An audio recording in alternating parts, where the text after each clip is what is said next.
intro. Time will tell. All right, I think our nameplates are correct. Welcome to episode 25 of the third season of the Strings of Fate storyline of Rogue Trader Warhammer 40K. I just did the whole thing backwards. Yeah, without saying porn breakthrough, which is the episode. Yeah, I mean, look, I appreciate that title. You got Pawn Breakthrough to me so late. I had actually given the episode my own title, which I've only been able to do once before. Oh no, please! What is your title? No, we're saving it for the We next time you miss out on a title. Okay. All right. Is it the Amazing Adventures of Androchiron? It's definitely not that. I'm Androchiron. I'm in a box. Listen, you know more about the Amazing Adventures of Androchiron coming up than anybody else does, James. Probably more than even myself. Well, I went camping, like I said last week. Overall, it was boring and cool. Not like cold, but like cool. There was like a stray dog that came in and it like briefly scratched me on my upper arm. I had a doctor look at it, but I'm sure it's fine. Anyway. You should try glamping. Oh, God. The thing is, James, there are levels to glamping now that have their own subcategories. Like the people who decided that each individual part of a horse needed a specific industry name. There are tiers of glamping. Are you a glamper? You glamp, last time I spent the night in a tent, I had a laptop with an internet connection. Oh, that's a glamper right there. Big time. Did you bring a Jenny or did you charge it out of your electric car? It was an old laptop that at that point in time could survive over. I could use it for the time I needed. This was like going back to like 2002, I think was the last time I actually camped. Right. Okay. Well, it's a half episode this week still, right? Yeah, it's because I've got to take my son for a medical appointment. It is a half episode this week, which means accelerated introductions so that we don't spend half the episode doing introductions. I just want to say, if you didn't watch last week's intro, you missed out on the fact that James schooled me that 41 is greater than 27. And if you didn't know that 41 was greater than 27, you would be like me. With a bachelor's in science and engineering. It happened. Just not in the way I'm implying. I also don't know this context. It was when I said I'd only known James since the pandemic, and then he was like, "Well, look, I just subbed for 41 months." What do you mean you don't know this kind? See, that's the thing. Sometimes my humor is too vague. Yeah, I looked up 2017 was when I first emailed you about being on the BattleTech show. 2017, Jesus. It was a while ago. It must have been, I think you introduced yourself like, hey, I'm a Catalyst Games agent demo person. And I was like, oh, this is serious. This is someone who actually knows how to run BattleTech.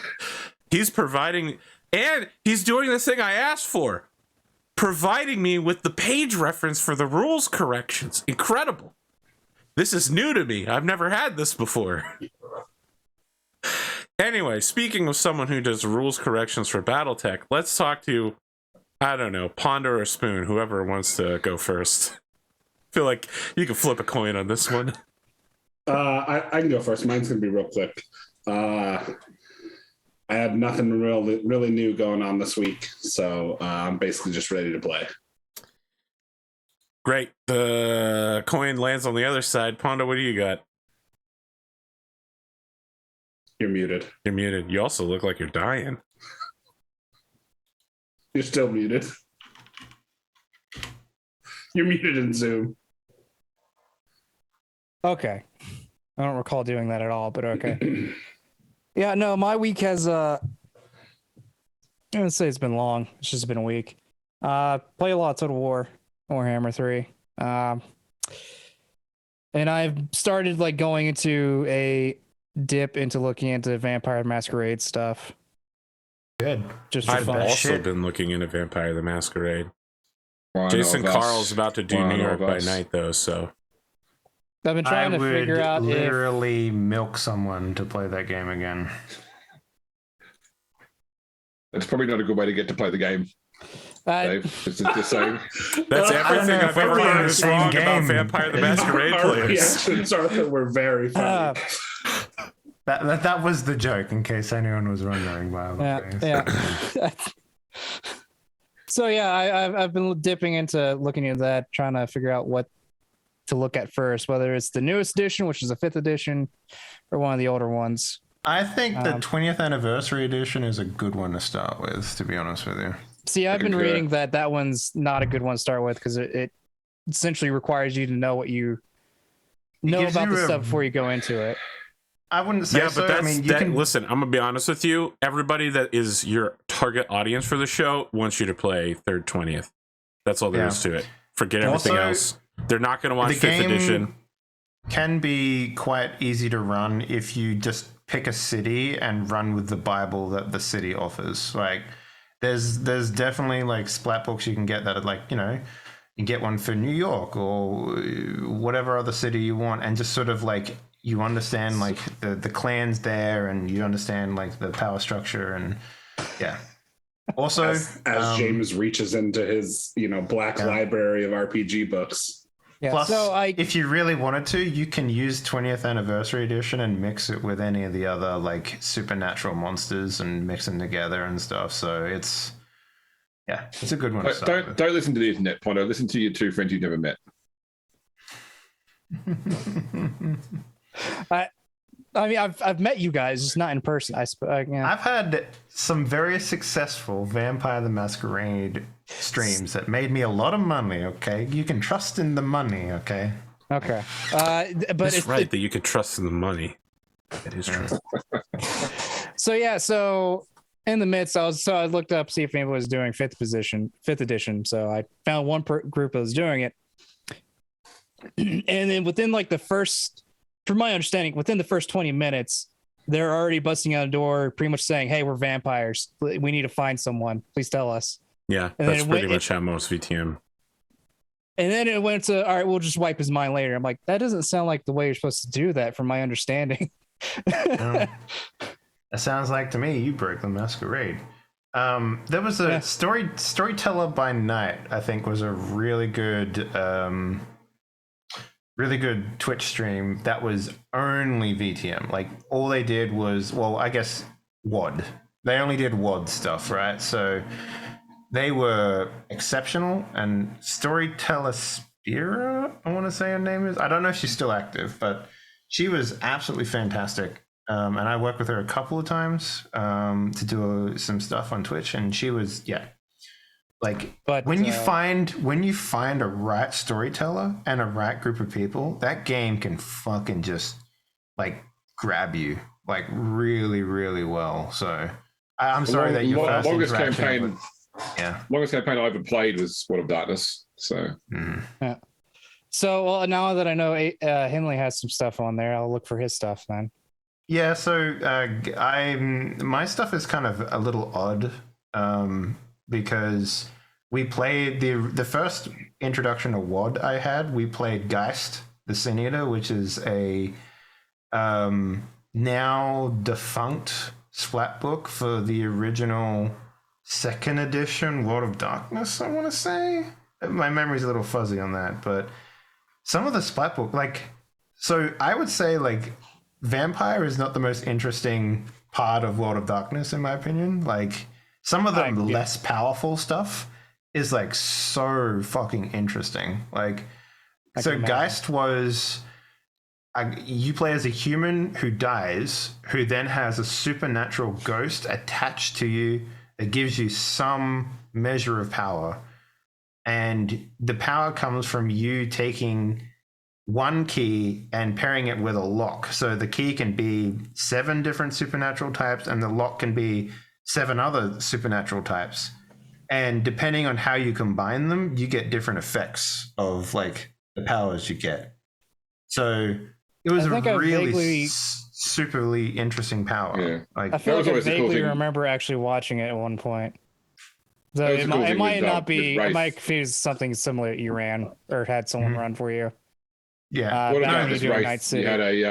You had a PC and you had a Shadow, which was your PC sort of like darker half, and they Mhm. both had their own stat sheet. And the person sitting beside you at the table played your Shadow. So you Yeah. played your character plus the person next to you Shadow Yeah. during a session. There was also my other favorite one was Hunter. And there's two types of hunters. Correct me if I'm wrong, James, but there's one that was like God touched, which is like a hunter with like just like a tiny little bit of superpower, and then there's Hunter, which is like, yo, you're dying tonight. How do you want your character to die? Yeah, so the original Hunter was more so like hunters had like faith-given powers, but then when they redid Hunter, they were obviously trying to pick up on the success of Buffy the Vampire Slayer at the time because it was keyed towards that sort of teenagers fighting monsters. You had Meriden floor names like Sunday Driver, that sort of stuff, things that were designed to be both comedic as well as system based. And then there's this mage. Mage is just like, okay, so I want to bend the fabric of reality, please. Can I try that? And it's like, yeah, roll some dice. Let's see what happens. I'll have to The look fabric into of that. reality bends you back. I'll have Yeah. to look into that. I didn't mean to take as much time as it was. It was just mainly the hey. No, sorry. I'm You doing this. like consider me like a WOD YouTube hole that you fell down, and I will just like Yeah. shoot stuff at you until like you're bored of it. What else you got, Pondo?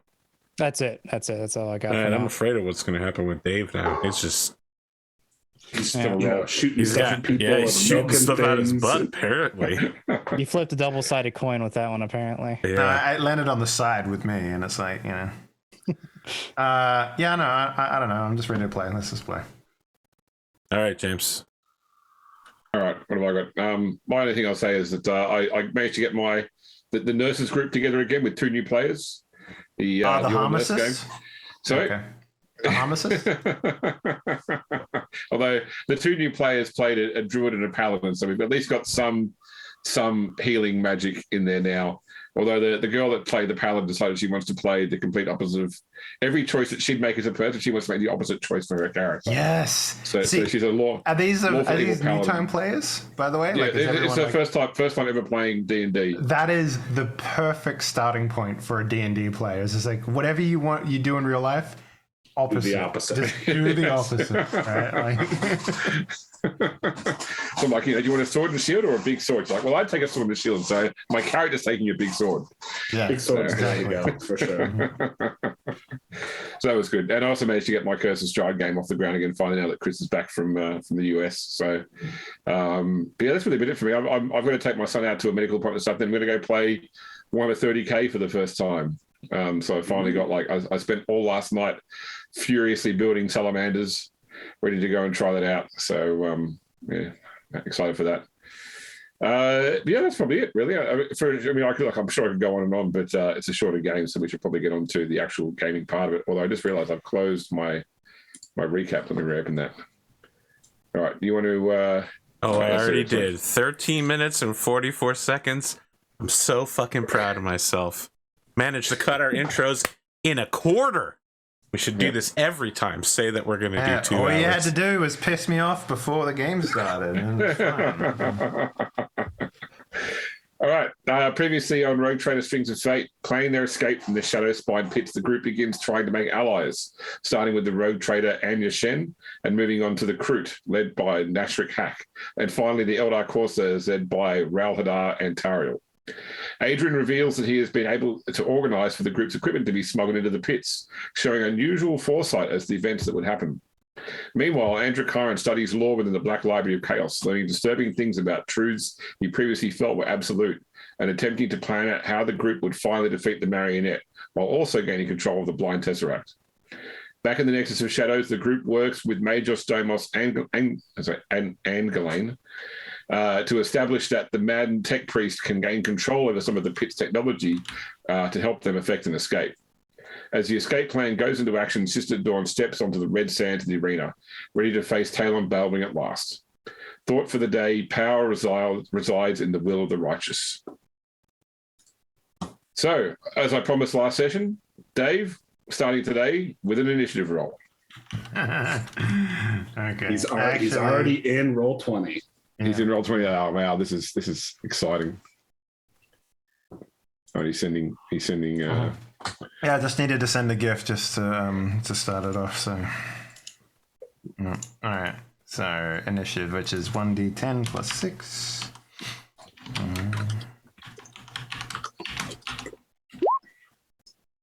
Okay.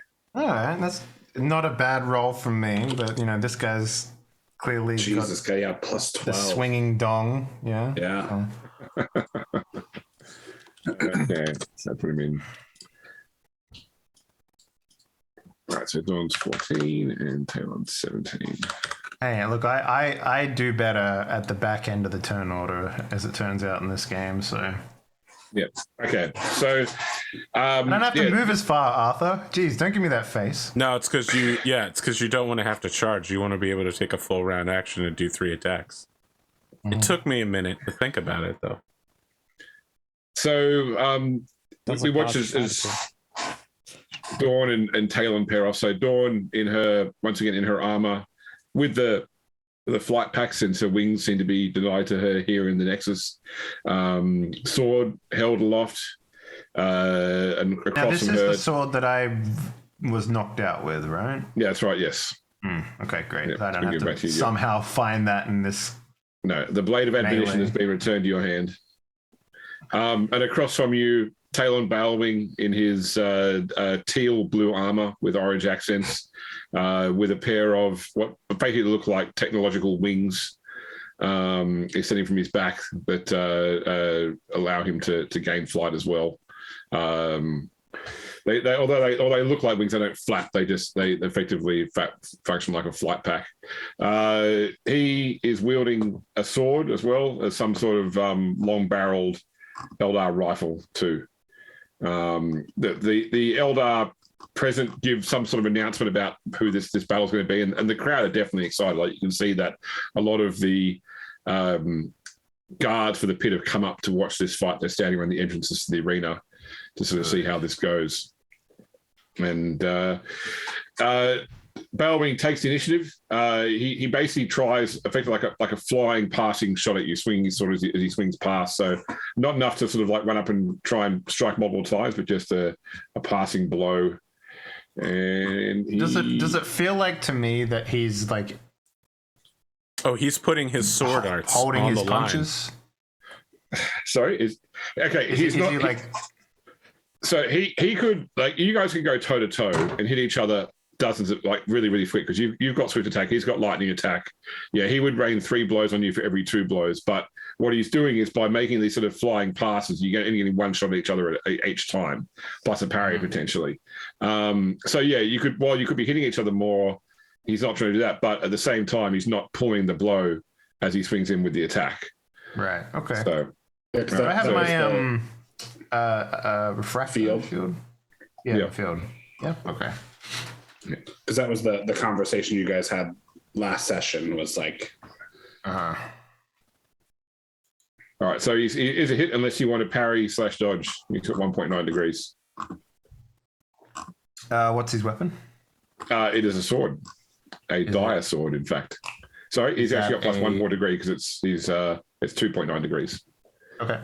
Is that like a powered weapon? Can I break It counts as a power weapon for the purposes of power field.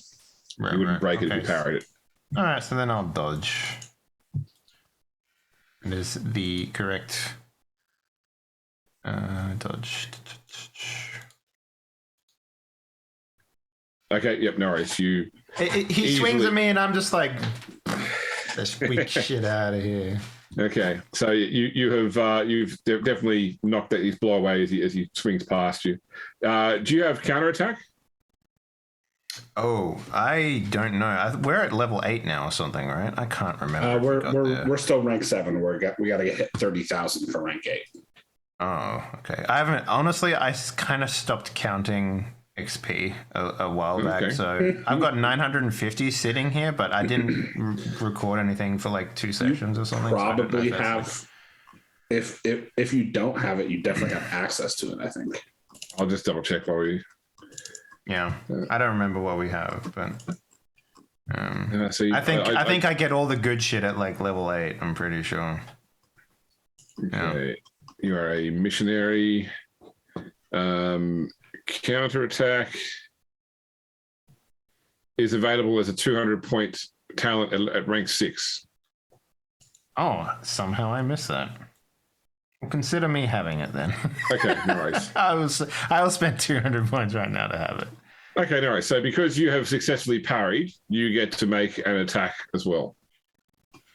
What's it called? Counterattack? Yeah. Okay, I definitely don't have it on my sheet, so. Okay. I will spend that 200 XP now and write it down. So it's called counterattack, you said? It's called counterattack, yes. But when you make a parry, you get a free attack at -20. Okay. Well, I definitely didn't parry. I dodged. So. Oh, you dodged. Okay, sorry. Well, then you don't get a counterattack. It requires a parry first. Okay. Well, I will still purchase it all the same. Okay. No worries. It's a good talent to have. All right. So he has deliberately overshot you. So if you sort of spin around, he's arcing around for another attack. What are you going to do? Since this is like a big deal or whatever, Dawn is kind of like trying not to get into like the battle trance, right? Because to a degree there needs to be some lucidity in her thinking going forward. So she's just gonna taunt, I think. Okay. Solid. That's a good move. No, it's like I like dodge out of the way just by a hair because I got a 6 degrees, so it's going to be like I can make it as precise as I want at that point, right? Like a little like fleck of hair comes like spinning off into the sunlight. Yeah. And I just kind of like arms wide, just standing around, just like trying to get the crowd up, sort of thing, or whatever, just something like that. Trying to make a show out of it. And then I'll just is there like a stance that I can take to like receive damage better or something in this game? Well, you can take it to what's called. You can go full defense. Okay. Where you're not actually attacking, but what actually? No one ever gone full defense in a rogue trading game. No one's ever done this before. Do they even have rules? Actions in combat. All that defensive stance. So you make no attack, but instead concentrate entirely on self-defense until the start of your next turn. The character may make one additional reaction, and all opponents suffer -20 penalty to hit them. Let's do that. That sounds good. Okay. No worries. I guess that kind of looks like some sort of like sword stance, maybe. I don't know. I don't know what like you do like the Kenobi, right? Yeah, the Kenobi. Yeah, let's go with the Kenobi. Yeah, that's exactly what I was thinking of. By the way, I didn't have a name for it, but you don't do the Obi swing with your sword. No, I do like the what was the rebel? No, the droid guy with the 4 lightsabers called General Grievous. Oh, General Grievous. Grievous. Yeah, I do the Grievous where I just spin 4 swords around all of a sudden, like By the way, I'm so glad that they finally had a hello there. Yeah, can I just say that? Like, I'm so glad that they did. They kind of hinted at it at the start, and I was like, man, come on. Spoilers. I've already seen a video where like, when he says hello there, a couple of extra arms pop out and like 4 lightsabers appear. Anyway, so he responds to your taunt, like he sort of he lands and sort of responds with like a shouted taunt, but he shouts in Eldari so that the crowd can get on board with so you have no idea what he just said to you, but it's clearly meant to be a jibe. All right, so we'll quick over to downstairs in the pits. So Pondo and Spoon, you have gathered your gear. Was one of you taking Domos to deal with the console, or was someone you having one of your groups do that? I think we were sending the Kroot with him, right? Kroot. Okay, yeah. That's right. Because remember in the final scene, one of the Kroots bit the head off a Dark Eldar guard from the shadows. Yeah. All right. So what are we doing now here? Like the battle has started. Everyone is distracted. Domos is preparing to drop the energy shield. What do we see you two doing? So I think Adrian is going over to where what is it? Ludvas Tarn? Yep, the Imperial Fist. Imperial Fist. Yep. And like ripping his chains out of the wall. To free him. Is he gonna do some Kratos shit now? Or yeah, exactly. Like, that's what I was thinking. And then I mean, look, he's obviously shocked to see you come in full armor with power fist, with power fist. Like, and he sort of like when he's released from the wall, he sort of like just rubs his wrists as to move the chains out of the way. So seems there's more to you than I expected. You've managed to bring it. I don't suppose you brought in a weapon. I mean, for you, yes. I don't think Adrian would have thought of it. Maybe, I don't know. You are the Brute Squad. That's what you tell him. Like, No, I'm just imagining Adrian for the past several thousand tries have kept forgetting to going like, oh, fuck, his sword, shit. Yeah, the moment Adrian left the bright test rate, the older Adrian's like, oh, I knew I forgot something. Yeah, exactly. He says, you can use the chains for now, and I'll get you to your armor. Indeed. The Lord Commodore is rallying the rest of our forces. Let's go then. All right. So what actually I'm going to do is I'm going to roll everybody into the initiative order, including UAP. And when it's your turn, we're going to do what's happening with you. So could I have everybody, please, except Dave, who's already got it, roll initiative.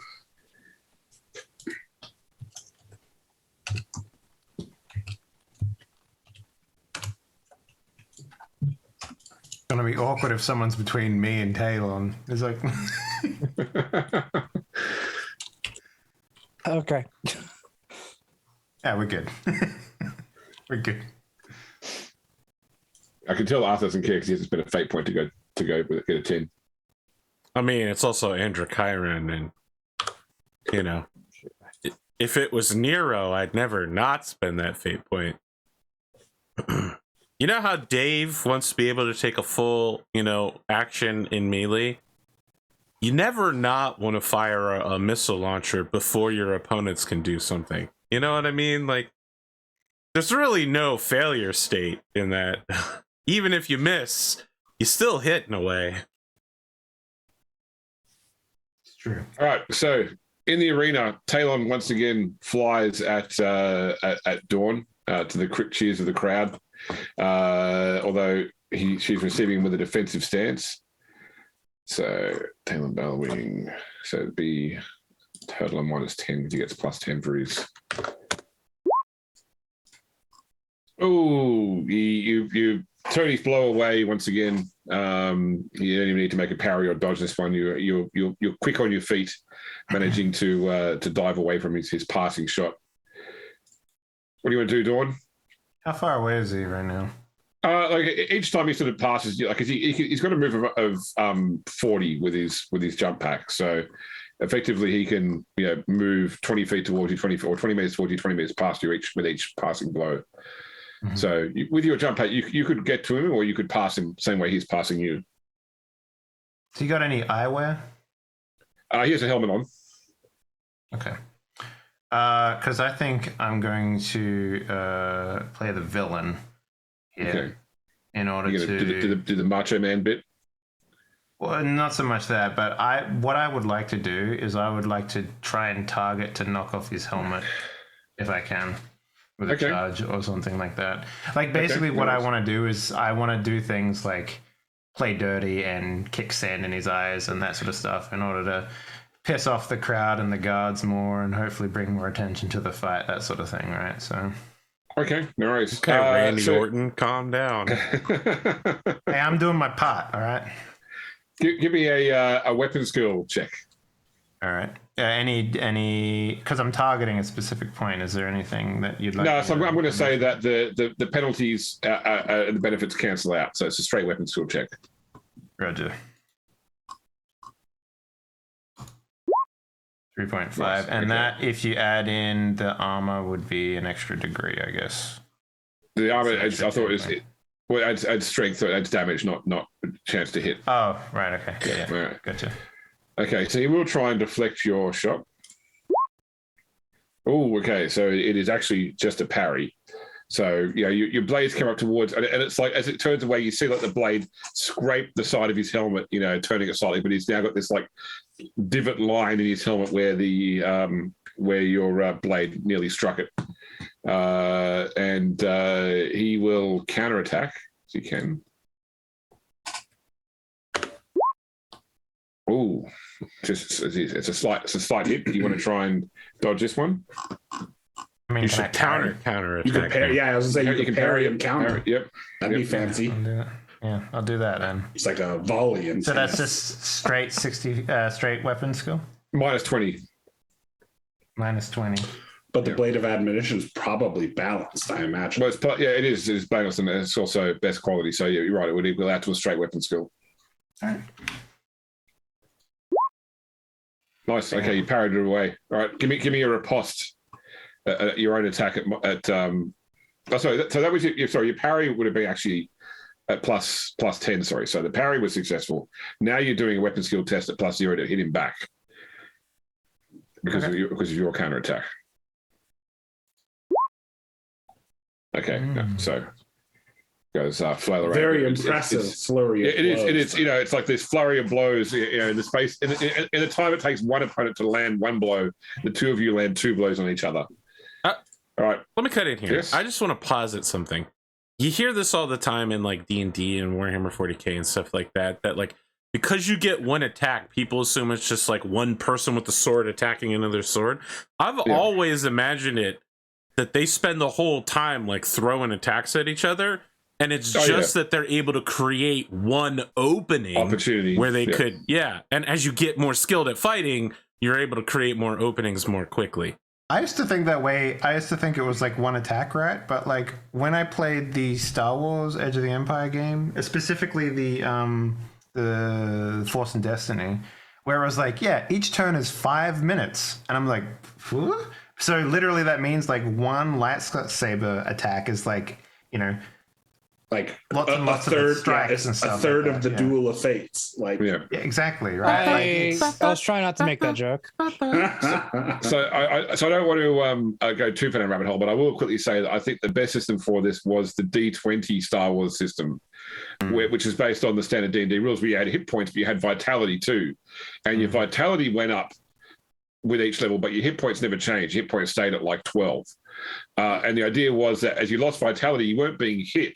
You were being worn down by your opponent. And when you actually lost wounds was when you were actually hit. And usually like one blaster shot or one lightsaber hit would be enough to kill you. But it just, you could have 100 vitality worth of points where you were managing to avoid being hit for that time. Didn't they have that something like that in the Force and Destiny game? I can't remember. I remember there was some extra thing other than health that it was. Strain. Yeah, it was the stress. Strain, yeah.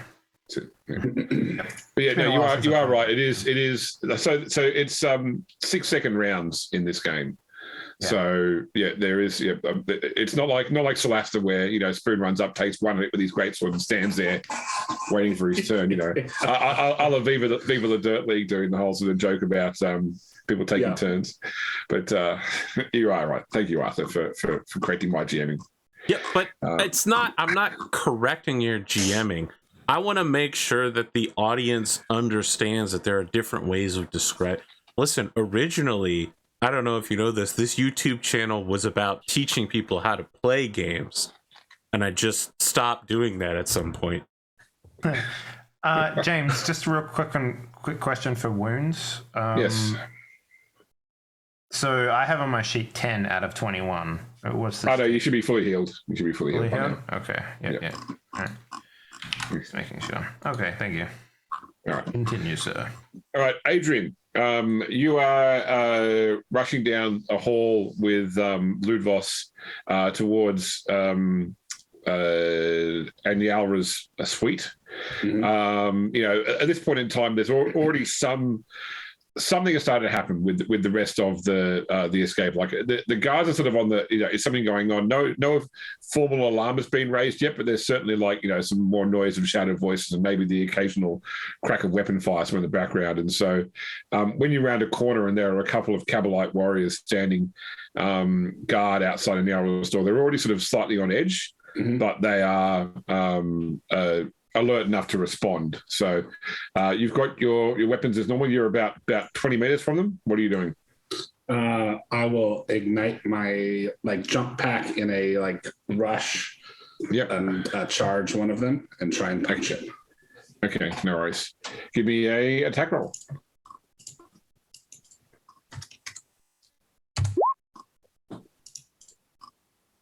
Are you happy with that? I'm gonna fate point that one. Okay. Actually, go ahead. Rolls a minus 9.8. Yeah. That's probably impossible for you, but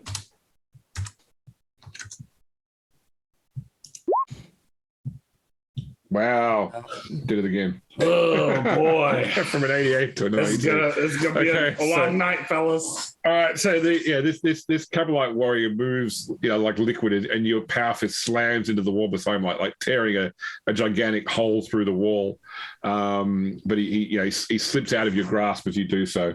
Thorne himself breaks into a run as well.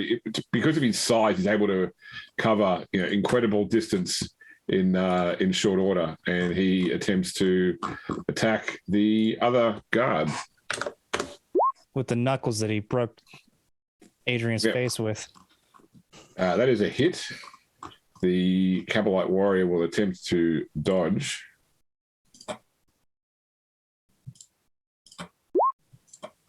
Which it does. So once again, Thorne sort of reaches out to basically just grab him by the neck and pop his head off basically, but the warrior is able to drop under his grasp. Thorne's obviously been too used to fighting in the arena and it wasn't sort of ready for a trained guard. So these two guards, they will attempt to. It's too close range to shoot at you. So they're basically using their rifles have bladed veins on them as such, and they use them like a bayonet to try and stab at you. So first off, when I think about this dude in my mind, I'm picturing Marv from Sin City.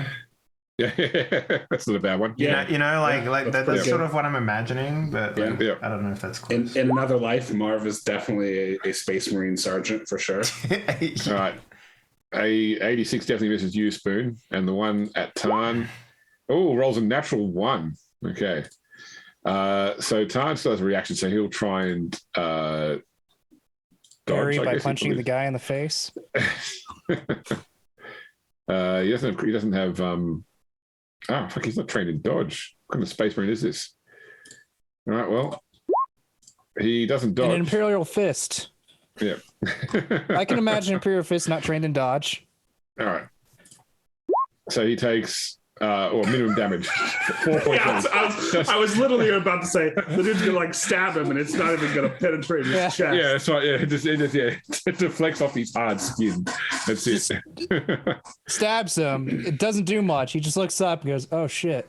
Yeah, Dawn did more with a rock than this guy's. All right, Androchiron.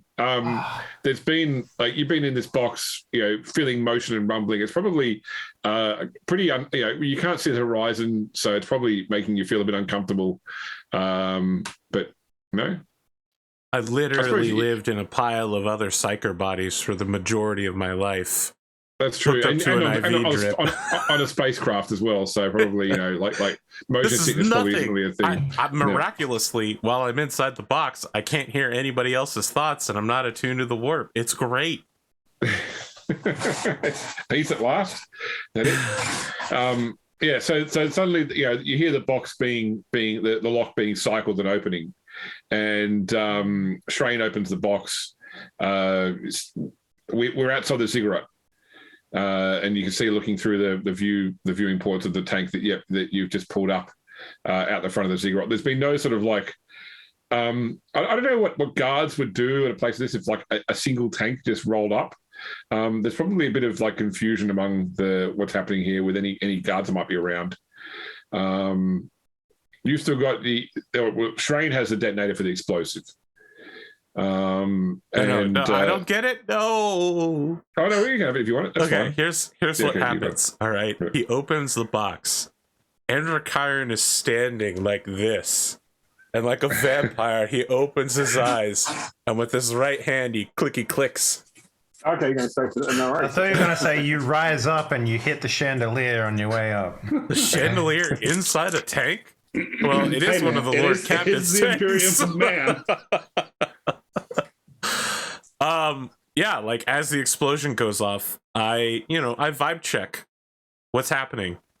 Is electricity still flowing out of the temple?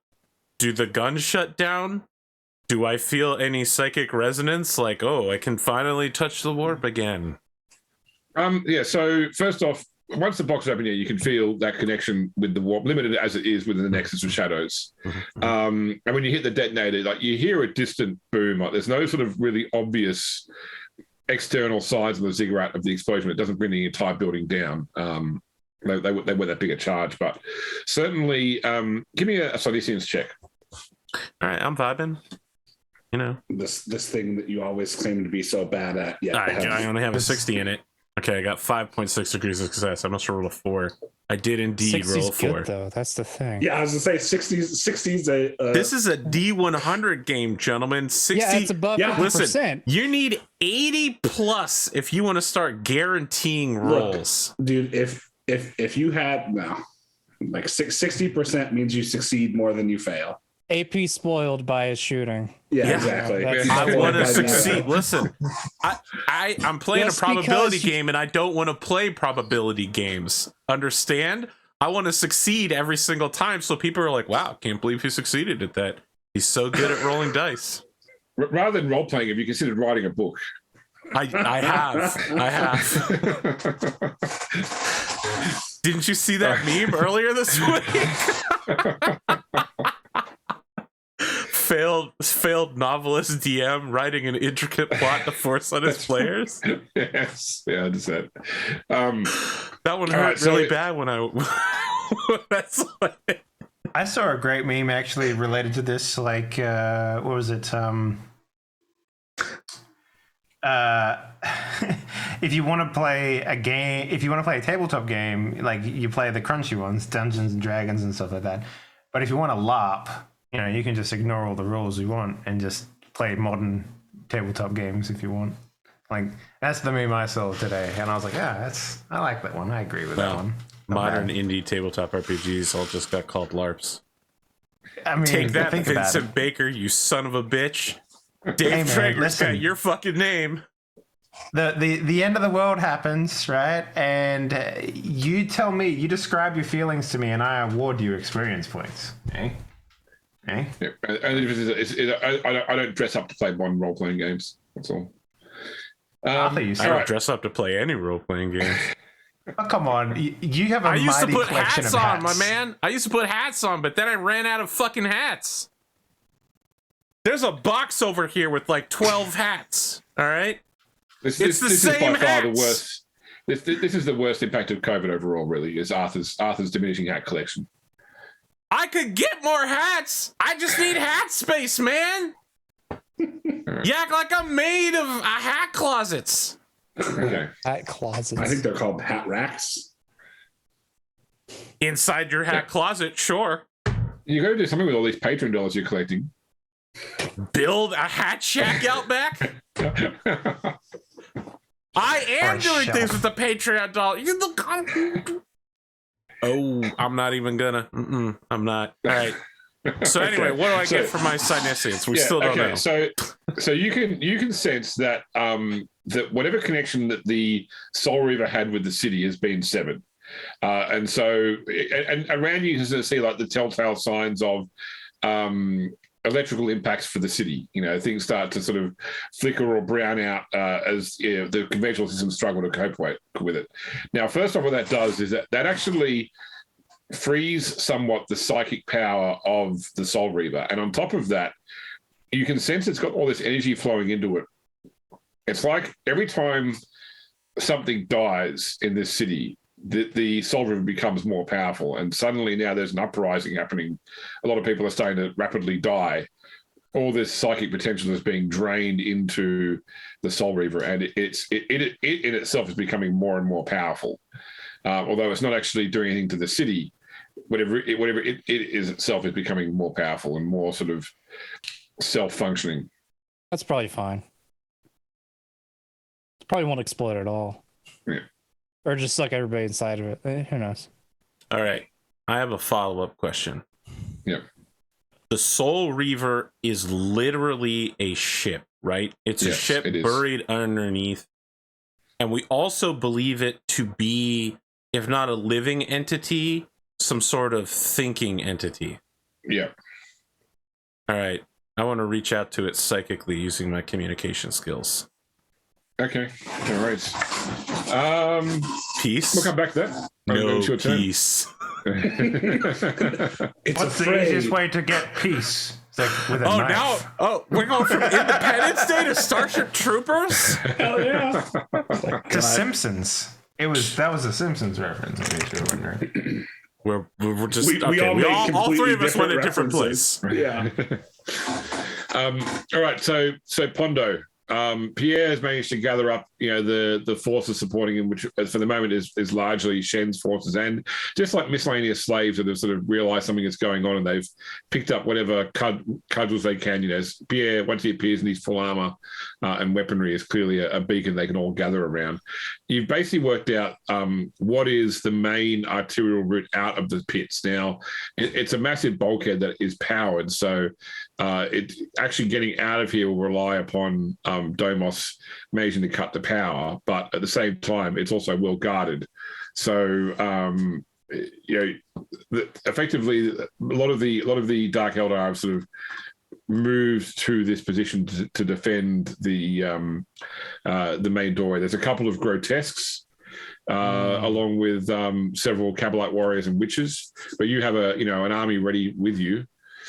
How do you want to tackle this? So how many are there of each? There's 2 grotesques, probably 4 Cabalite warriors, and about 8 witches.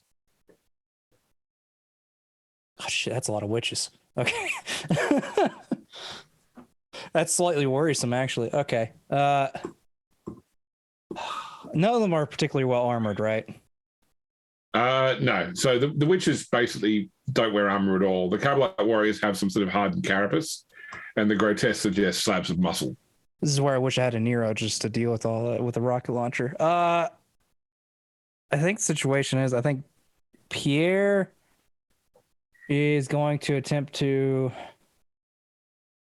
He's not going to charge right in. I think he's going to attempt to take out one of the grotesques, because they're like the big meat golem type things, right? Yeah, that's it. So you want to start with like a sniper shot sort of thing, do you? To try and start the fight by taking one out straight away. Yeah. How far away are they? From you, probably about 30 meters. 30 meters. Okay. What do I have that's good at 30 meters that does a lot of damage? Because I imagine they're mainly just tough.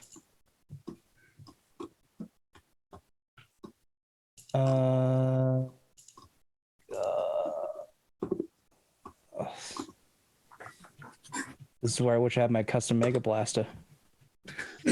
Actually, well, if Spoon organized it for you, you could have. I'm not proficient in it. I could be, okay. But shooting's not my thing. You've got. It's also inaccurate, so I probably just miss. Do you have any plasma pistols? I do. I have 1 plasma pistol and I have an plasma pistol's pretty good. 1d10 plus 6. Yeah. Fire plasma pistol and Archaeotech glass pistol. Okay, no worries. So give me your attack rolls. I'll give it to you because this is basically a surprise. I'll give it to you a plus 30 on each one. Okay, because I was going to do the multi-shot forms. Yep. So do the plasma pistol first. I'm not going to do plus anything. We are not rolling well, Pondo. No, no. Minimum, yeah, a miss with minimum damage. I'll re-roll that because No worries. that feels like I need to hit that. Mm-hmm. I keep rolling high. Oh, wow. Wow. Roll Literally 20's on fire one- tonight. Yeah. Oh boy. Well, time for the arcade tech blast pistol. Yeah, fucking Don and Androchiron are gonna meet back up on the ship and go, where Adrian and Pierre? And they're Accurate, gonna it's a be +5, correct? torn to pieces. Just dead in the bottom of these pits. Okay, well, I There you hit go. 3 times. Okay, no worries. Okay, cool. So first one does 6 damage Yep, with pin of 2. yep. This is going to do nothing. 5, so probably nothing. Oh, Well, that one's going to change Member's Wrath. are these guys like large or anything? Not Not that it would matter for the other 2. They are hulking, yes, so +10 to hit. Yeah. Okay, so it'd be a +15 at total. I hit. How did that still only do 5? Yeah, that can't be right because it's Because if it's a 10, it would be 13 total. yeah, and what dice for that was looks like it was a 9. Yeah, so a 9. What the hell's going on with the damage? Okay, so it'd be 12, 12. It's saying 3, 2, 2 with the initial dice rolls. Huh. Oh, okay. Plus, yeah. Let me look at your. Is it on? Did I have tearing clicked for some reason? No. Unless it rolls tearing and doesn't apply it. Unless it rolls tearing with everything and doesn't apply it unless tearing's turned on. That's odd. Okay. Yeah, it looks like it does. I'm looking at historical ones. It looks like it always rolls. It always rolls 2, but it also. It only takes the bigger one if you. But yeah, but it was weird. It's weird that it circled it with a green when it wasn't the one that actually applied. When it wasn't. Yeah, that was the wrong. That's bizarre. Okay, well, I guess it's not Emperor's Wrath. God. Okay, well, okay. So you pepper this thing in the face with latch shots that seem to do nothing. Nothing? To it. Yeah, Nothing. you alert it to you shine a flashlight in its face. Essentially, I shined it in his eyes. Okay, well, fuck. Okay. All Welcome right. to the life of an Imperial Guardsman. Okay. Back to the fight in the arena as now you two are sort of faced off against each other. Taylor is going to unleash a flurry of blows upon you with his weapon. So first one is a hit with 3.6. Would you like to dodge or parry? How many attacks is he getting? He will get 3. 3 attacks. Hang on. Sorry, I'm trying to find the page. I've got so many. Okay, there it is. 3.6. Wait, I thought is you this were counting roll for each my attack separately. defense? No, Yeah, so each attack separate. Yeah, each attack separate. Yeah. So I defended last turn, right? Not. Yeah, but this is a new turn though. Okay. All right. So new turn. Okay. Yeah. Yeah, I'll parry the. No, I will. 3.6. I guess I'll dodge it. Okay. Yeah. That's a dodge. Okay. His second attack. It's a hit with 2.4. So do you have step aside or No, I'm not Wall of Steel? level 8 yet, so. Okay, no worries. Okay. So that will be a hit in your 15, sorry, which is your 15 is right arm. Okay. Does it feel golf? No? No. Okay, so it is 5 pen 6. That is not enough to get through. It's my armor is 11 plus 5. So. Okay, cool. So I'm going to go through, and then the third attack is a miss. All right. With a 96. Okay, now it's over to you. Does he have a fate point? Does he have a fate point? You believe so? Okay. I would like to use Blessed Radiance to give him a second fate point. Okay. Because no idea what's going to happen in the breakout, and I figure since he is a person that we need to save, I might as well give him one now. And also, this will sort of like potentially make me look more threatening to the crowd as well. Yeah, as you Kamehameha power up. Yep. Yeah, basically, right. So that is basically I give him a fate point, and if he doesn't use it, it comes back to me, right? So, okay, cool. No worries. As a free action, so it doesn't. That's not my turn essentially, but basically what that would look like is me just like sort of looking glowy and sort of like I guess like completely like a weird powerful creature, I guess. I'm not sure how the audience will react to something like that, but then I will you hear the Drukhari equivalent of ooh and ah from the audience. Yeah, perfect. Yeah. Again, my goal here is to sort of try and draw as much attention away for the guards and stuff like that, right? So I will then continue to target his helmet to knock it off with a full attack. So what would you like me to roll here? So if it's all out attack, then that is so it will be a single attack at plus 30 for you. Or you can do whatever the one is that gives me the 2 attack sort of thing. Sorry. Swift attack, cool. Yeah, so 2 attacks at plus 20 then. Okay. Are you frenzied or not? You're not frenzied, are you? No, I'm not frenzied. I'm trying to so just a plus 10 then. Yeah. Okay. Trying to keep it cool. 4.1 and nice. 2.9. Okay, so he will attempt to parry the first one first off. Okay. It's got balanced. Okay, so he fails on the first one, and he will attempt to parry the second because he has got Wall of Steel. Sick. Parries neither. Okay. So the first one is 24 pen 4. So he will reduce that by 8. Oh, I'm not trying to damage him. I'm just trying to knock down. Oh, okay. Okay, cool. So that's right. So yes. Okay. All right. So I'll say that effectively you shatter his helmet. You blow us enough to basically like less so knock it off and more sort of like break it in half, and the 2 halves that fall to the ground at his feet. That'll do. Yeah. All right. So he now has 0 head armor. Okay. And then if his helmet came off on the first attack, I would then ask that the second attack is not hit him, and also instead it would just be me kicking sand in his face or something. Okay, no worries. Cool.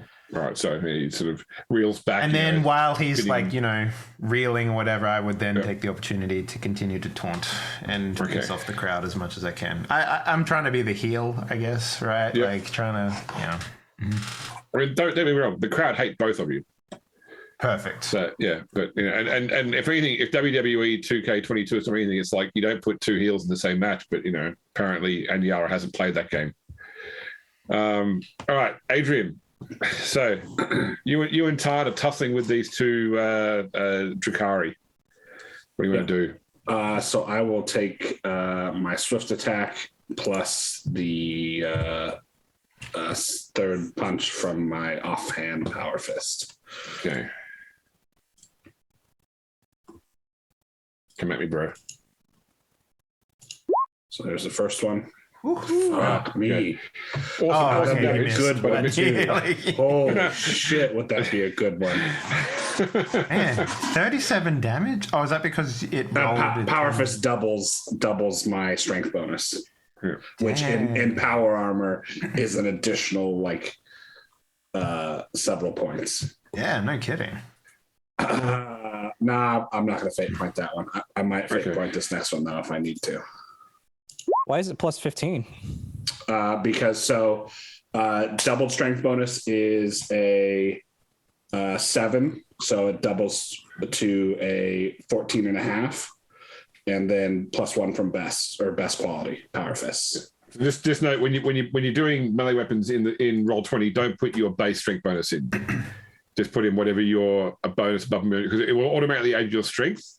to any melee attack. You just add the difference. So where I've got things that have 2 times and natural strength times 2, I just put in their damage bonus plus their strength 1s because we'll add their strength 1s automatically. Oh well, okay. So I just need to do +8 then on these rather than yeah, that's right. You can minus, so it'd be 27 rather. That's still pretty good, man. I mean, like I'm rolling, like my weapon, I'm rolling 2d10 plus 6, and I'm not getting nearly that high, right? So if he doesn't manage to dodge this, you've gone like completely through his body and out the other side. Right. So let's see if he manages to dodge this though.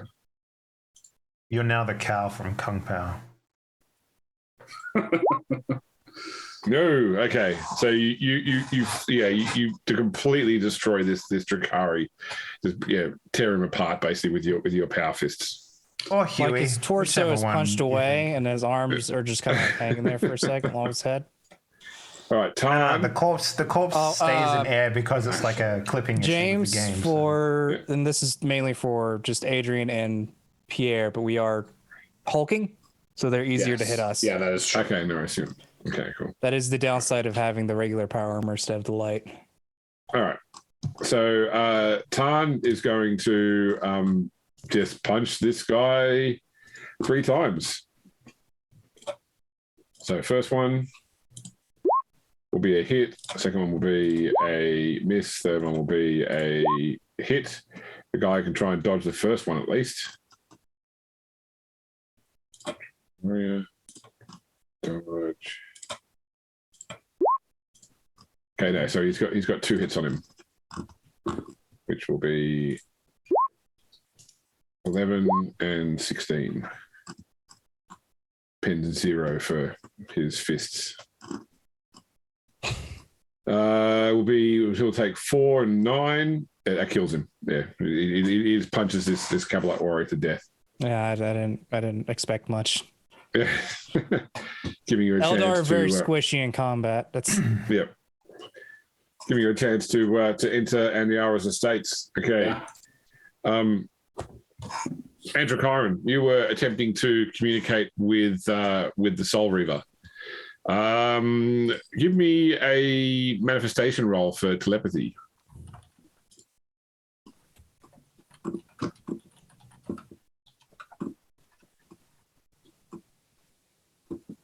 I'll do it, Fettered.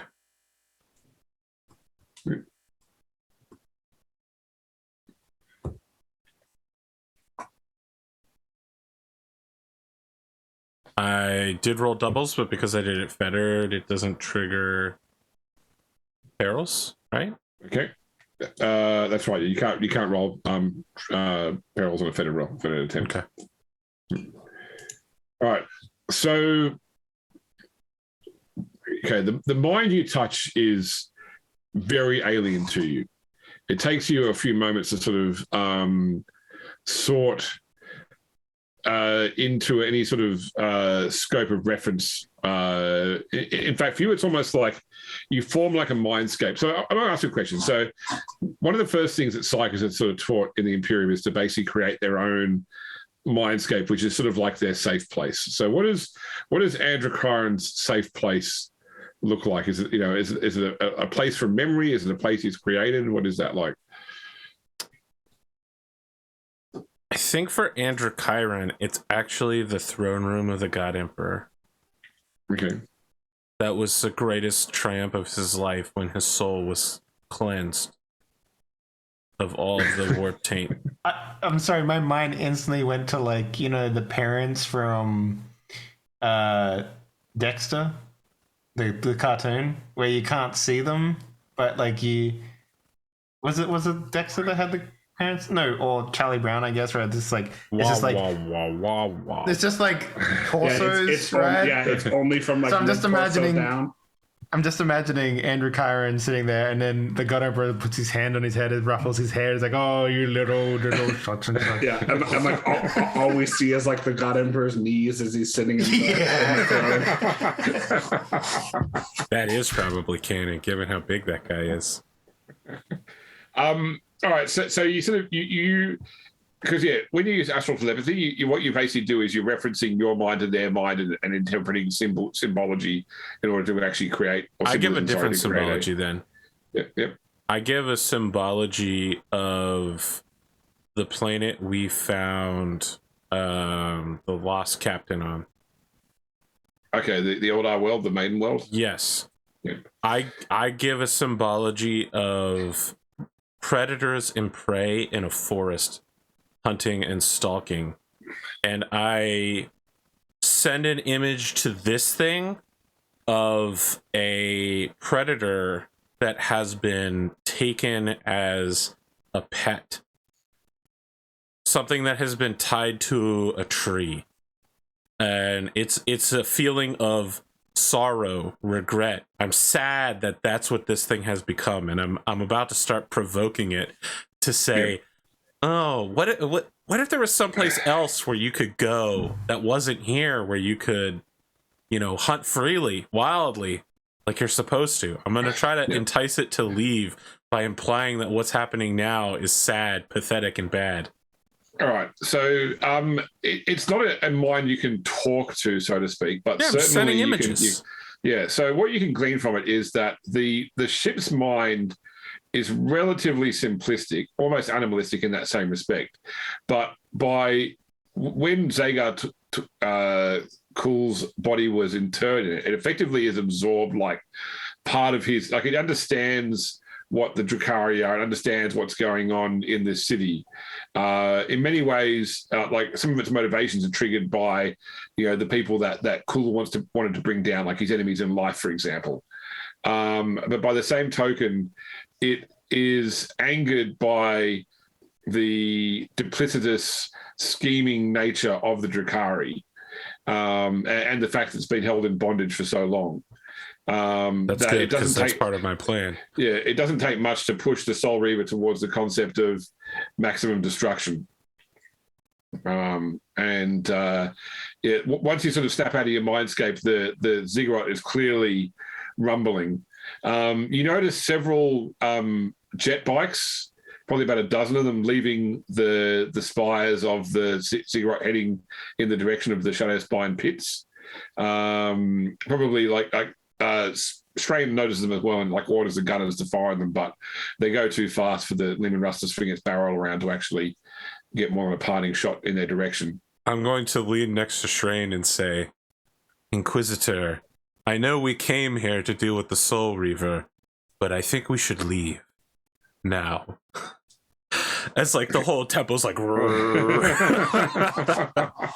I may have done something dramatic. Yeah. Okay. he orders the men to, he closes the coupler and orders them to begin. I want what happens to this tank to be the anime tank thing, where when you go in reverse, the back of the tank lifts up and the front of the tank is basically skating backwards. You gotta watch the Bubblegum Crisis, the Ghost in the Shell one that had all the weird autonomous tanks in it. Okay. The Tachikomas. Yeah, that's right. Yeah. Okay. I'll think about it. I've never really been into Ghost in the Shell. Yeah. It's a simp anime for sure. Yeah. Tell me I'm wrong, Spoon. Every single iteration of it have been like, so there's this woman, the Major, and she's naked but invisible. She's naked the whole time. I was working in a cinema complex when the original cartoon movie came out, and in the projection booth, so I saw that film 40 times in 2 weeks. All right, so Pierre, after initial shots, the crowd of slaves with you rush towards the gathered enemies. They begin firing, and the slaves are cut down, are starting to be cut down quickly, but they're just in so massive number. What would you like to do? I think Pierre's going to look as the slaves are being cut down and be like, ooh, ooh. I mean, you knew this would happen. Comical reaction of Ren and Stimpy getting beaten up, and the other one just looking at them, and yeah, okay, I get you. Yeah. So Pierre will get as close as he can, and he can't really do a full action now if he gets as close as possible. Hit him Are with any an of the Inferno pistol. huh? You could hit him with an Inferno pistol. I had to get within 10 meters. They're very short range. They are very short range. That's true. They hit like a truck though. Okay, so I'm. Pierre puts away the two pistols and brings out his special staff that actually has a Gauss blaster on it. Oh, yep. And he'll. I feel like when you say pull them out, like that's a sort of item which you can't like pocket. Yeah. So he pockets the pistols, but he does like a cool flippy do, taking off the war scythe from his back. Yep. And we'll try to move forward about. I can only do a half walk, can't I? Okay. 4 meters. Walk about 4 meters and take a shot at one of the grotesque. No worries. One he shot before. Yeah. So it is hulking, so +10. Yeah. Which wouldn't have mattered for last time, even with the semi-auto, because it would have been a +10. Still failed regardless. But and it's a full action of full auto. It was our semi-auto, so. Oh, I hit. My God. A hit. Yep. Will it try and dodge? I think it can't dodge. You can try. Oh, it's only 10 damage, which I doubt affects it much. Yeah, you see sort of like part of its flesh. So what Gauss weapons actually do is they strip away things in a molecular layer and sort of suck the energy back into the weapon to convert it into further energy for more shots. Yeah, it's so there's this sort of beam of green light emits from the war side into this thing, and you sort of see like parts of it breaking away, gets sucked down the beam back into the war side, injuring it, but not severely enough to completely hamper it. Okay, so what? Yeah. Nothing seems to be working today. That's not great. You do hear there is a noticeable sound of everything powering down. Like the lights in here go off now. There's enough weapon fire going on that it becomes a bit chaotic, but certainly you can see that the bulkhead door behind the aggressive forces is no longer powered. Oh, that's not great. Yeah, well, it means you can now get out of here, basically. So. Oh, okay. I figured that it being not powered means it won't move now. No. It was more like it was shielded previously. So. Oh, okay. All right, I see. Okay, like any of your weapons could cut through it now, basically. Okay, so that's good. I will say that in the melee though, a shot is taken at you. So let's have it. Probably fine. Let's have a. And you have a +10 to this. Cool. Thank you. You're welcome. That is a roll of 90, so it misses with a full auto burst with a Shuriken rifle at you. I imagine it just bounces off the power armor, to be honest. Oh yeah, probably for the course tonight. Tough day for you too, huh? Now I imagine you're more like that guy from Captain Pirates of the Caribbean. Was it Pirates of the Caribbean? Where he's like walking down the stairs of his ship as it like blows up around him and everything's Everybody else is dying around him as everything's destroyed. Yeah. Yep. All right, Tail of Dawn out in the arena. There's like a noticeable sort of shudder in the ground, and the lighting in the arena goes off. That being said, there's still like enough lighting from the city that everyone can see what's going on. But the main thing is that the red net of energy above the arena flickers and goes out. Talon sort of looks at you, like sort of like is that are we still fighting? Look. I mean, no. I thought this was like the sign of us like breaking out, right? Like, that's it. Yeah. Lucky for him because you were about to whip his ass. I had some plans for that open skull frame of his, so. Yeah. All right. So he takes to the sky. I'm going to presume you follow him. Okay, just real quick. I have a question for you. Is this like a gladiatorial arena? Are we talking? Yeah, it's like a circular coliseum, basically open top. Is there like a seat for the god or whatever they have here? So there is certainly there's where the noble Drakari sit to watch, and Yara isn't here watching this one at the moment though. But there are other Drakari. I mean, probably Dirac Near is there, for example, your old friend. My old friend. No, He's the guy we that- showed up to, and he arranged to get us into all this mess. Right. Okay. We got the so the Eldar slave girl from him. yeah, the one that disrespected me, is she here? No, she's not. Okay, because Yeah. I was going to just, I saw Spoon's eyes like because I think Spoon knows where she is. Yeah. okay. Okay, well then I would follow him. So we're Okay, no worries. Yeah, if I can't see her, I'm leaving. But if she was Okay. here, I'd be Take crawling a out. shot. Yeah. All right, so he's yelling at the crowd in Eldari as you're leaving, and you can sort of see because there's certainly lots of Eldar servants here who are forced to be slaves for the Drakari masters, and seeing sort of like the sudden fracas and the lights go out and the power should go down and this clearly charismatic leader escaping, they suddenly, even where it would lead to their own deaths, they turn on their masters and start trying to fight for their own freedom as this sort of riot breaks out among the crowd as well. And you guys take to the sky. So if you're planning to head, it's to link up now with the tank group, I believe, or to come back and or to sort of from the other side help Pierre and Adrian escape, clear the path for them beyond the bulkhead. I mean, walls. there's also the case of if there's a place where we can just do a lot of damage, like say rip open a wall or something like that, where people can get out further to even aid in the distraction. I think that might be helpful too. Okay, no worries. I think everyone is perfectly capable of saving themselves in combat, but if we can remove as many guards from the equation of going to the main combat, I think that might be helpful as well. Although you do also see in the distance several flying vehicles, look like some sort of jet bikes headed your way as well.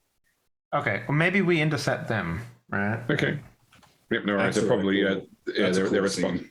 Yeah, with the jump packs. Yeah, Yeah, it's very Battle of New York in the Avengers. Mhm. I was thinking more I would be an Ewok and I would jump on one of those One of the speeder bikes. Except this Ewok is enormous and covered in power armor. So. Yeah, with a glowing sword. All right, Adrian, you and Tarn smashed through the wall and door into Anyara's chambers, where she is, in response to the fracas going, has just finished donning her armor and weapons. How and convenient. she looks, how convenient, exactly. So Spoon, she's about 12 meters from you. What are you doing? I'm firing off a charge and a punch. Okay, no worries. I would say it's not really much armor to witches, so it really doesn't take long for that. Charge is plus 20, right? It Plus is 10. Yes. Plus 10. Sorry, Plus 10. yeah, plus Okay. 10, yeah. So, Their armor comes I from only your... reason why I it's know a that total is I of just plus 20. checked. Yeah. So Pondo, their armor comes from third-party embarrassment. So Oh, I think no, shit, I don't know, man. I mean, the you can Varus add probably feels Yeah, bonus to that. I can add it. I can make it a 1.6 or a 1 degree. So I think I'm going to, because she's probably going to dodge it. So I'll spend a fate point to bump it up. Okay. She's going to parry you and make you punch yourself. She will attempt to dodge. Yeah. Oh yeah, she's Jesus. I just wasted a fate point there. She spent Probably. 10 minutes donning the armor, and she's incredibly dodgy still. Is that an 87 dodge? yeah. Holy shit. 92 is her dodge. Still, okay. I mean, if it makes you feel better, Pondo, my dodge is also 80. So Yeah, I was going to say same. I mean, still, that's not going to be fun for you. I'm just going to say that. Yeah. Okay. Tarn also runs in to try and punch her. How big is the room they're fighting in? I mean, it's like a penthouse suite, so it's decent size. So Oh, okay. okay, so he gets a hit. She has got step aside, so she will try and dodge him too. This would be like Hulk fighting in Tony's she's- house sort of thing. Yeah. Yeah, kind of. Okay, so certainly perceiving Adrian to be in the army. I mean, look, there's a space marine. There's a guy with 2 power fists. I'm afraid to go with the 2 power fists still. Yeah, of Still course. takes precedent. Okay. So she is making a called shot at your right arm. Mm. I was like, listen, I'd attack me too, man. Hey, James is still looking for that right arm that he's been missing. Wow. Okay. So she will actually, she's going to fate point that one. Okay. Okay, that's better. I will attempt to dodge. Yeah.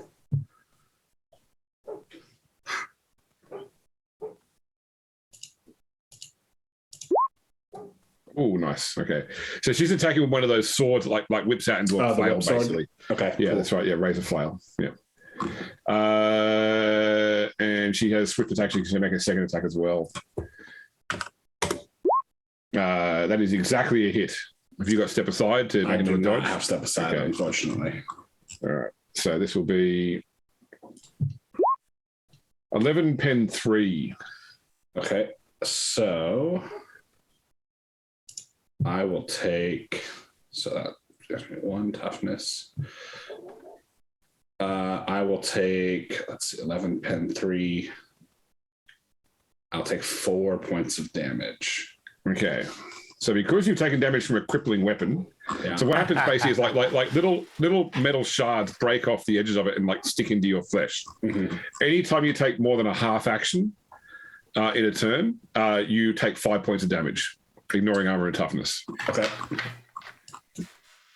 What's that, like 3 turns for you?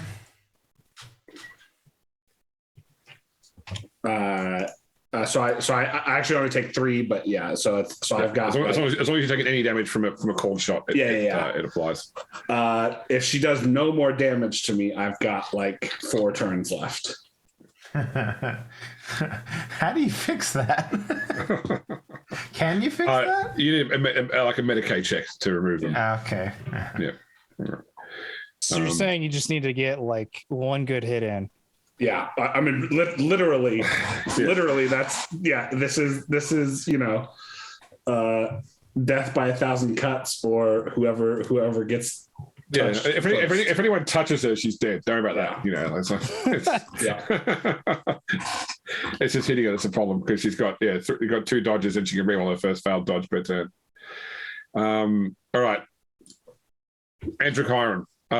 So you're linking. So the Tankiran is linking up with the rest of the armored column as you you can hear a lot of stuff happening in the background from the ziggurat, and at the same time, you see above you in like the skies above the Nexus, Morn's fleet, along with the rest of your ships, start entering the Nexus, and the Death spires remain silent as Morn's fleet and the pirate captains sort of start attacking various parts of the city, the holdings of Zagar Kul, so that Morn can once again claim control of the city, although she's probably a bit upset that the ziggurat is falling because she wanted to claim the Soul River for herself, but that's all right. Not your problem right now. It's the spires are down or the ziggurat stays. That's her, that's her options here. Yeah. You're on mute, Arthur. I'm not sure which one to do first, but if I could influence the Soul Reaver as to where its next target is, I would like to provide the celestial coordinates I know of for whatever Janko Scourge's homeworld is, with lots of images of like prey, but like that perfect combination of prey that's fast enough to excite you while running, but not fast enough to outlast you. Right? It's delicious, warm, good when raw, but also when cooked. You know, like a nice steak tartare or like lamb or something. You know. If I can't do that, then I just want to contact Selene Moore and download her on everything that's happened in a very quick data burst. Your woman's dead. The Soul Reaver's probably leaving. A rebellion is happening. We could use, there's a beachhead if you land in the middle of the arena and then drive out of it, sort of deal. Have her bolster the rebellion. All right. I mean, you've got direct contact with your ships as well. So. The first thing I tell her is that Zagerkul's been dead for a while, and that what's his name is actually in charge. Dracarys? Yep. All right. Well, she'll certainly deal with that one there. No problem. So effectively, the tank column is attempting to link up with the captain and Adrian from the other side. So effectively, clear out any of the Eldar forts on the street. That's okay. To allow you to gain full control. You're like, here, I'll describe this whole battle outside. And I'm like, I sit quietly with my eyes closed, holding my hand out, sending messages to people. You're like, no, there's this great thing happening outside. I'm like, James, please, I'm on my phone right now. Please. I'm on a business call. This is Androchiron sitting in the tank with the girl from Ipanema playing in the background. Well, meanwhile, out like the viewport, you see like a tank shell go flying past into a building.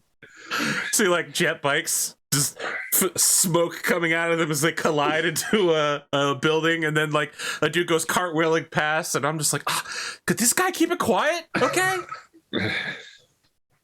The Inquisitor hands you like a juice box with a little straw in it. Like, calm down. Have a sippy cup. So the last thing in this scene for Androchiron is, as you're sort of setting up all these communications, something in the warp touches your connection, and Androchiron blanks out. Fuck! We'll come back to you in a moment. Oh, shit. All right. As Lumpkin used to say, the rosy fingers of dawn stretches into... Listen, it doesn't matter. Nothing. I don't want any Lumpkin quotes here. That dude, listen, that dude went weird. He went real weird. Can I charge into anybody within 12 meters of me? Yes, 100%. You can definitely get at least a couple of witches. Okay, I'll as bad of an idea that sounds, actually, when you say that, I'm gonna go charge at least one witch. Okay. Shooting's not working out for me, so I might as well get close. Yeah. All right. Because effectively you are in a like a, I don't know, pitch, but a group battle.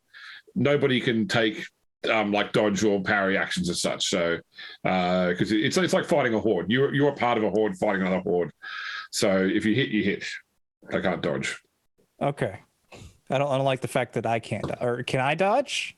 No, because you got a field at least. Okay. All right. That's. Oh shit! I also have a field. Fuck. Oh well. I'll re-roll that. I'll hit 4.9. All right. Cool. Nice. All right. I hit. Give me a damage roll. I'll give you a damage roll. Yeah, you will. Yeah. Okay. Yeah. Whatever witch was there is no longer there. Split and twine. She's now a AA battery in the end of your staff. That's it. Yeah, that warp side seems quite effective. All right, so the other witch then will have an attack at you with a witch knife. Oh shit! Which knife? Which knife? This knife. That's it. Okay, that is a hit. You call that a knife? And it will do 13 pen 3. Okay, I'll attempt to refractor field it. All right. See below 30, not that. So 13 pen 3. Yeah. So and if it matters, 6, it was in your 10. leg. Left Yeah, leg. so I'll take so 13. Oh boy. Okay, math. So minus 10, so I take 3 damage to my leg. All right. Just didn't roll enough successes to get the razor sharp quality activated. Oh, okay. Well, that's good at least. Ah, damn it. All right, Dawn, you and Talon are in the sky, and there are a group of 5 Reaver jet bikes heading your way. So how would you like to deal with these things? You know that gif of the guy who like he's riding a bicycle and then he puts a stick in the front wheel? Something equivalent to that would be fun. Okay, so you're going to do the whole sort of like the Star Wars, cut the front of it off so it spirals out of control and crashes into a building. No worries. Okay. I didn't kill him. Gravity did. Okay. So, no worries. There you go. Give me an attack. Would you accept a charge then? I'll accept a charge. I'll also give you plus 10 because you're attacking a vehicle. Okay. So it's a larger thing. So because I have the it's like a plus 20 for a charge because I have the that perk that does that. Yes. I forget what it is.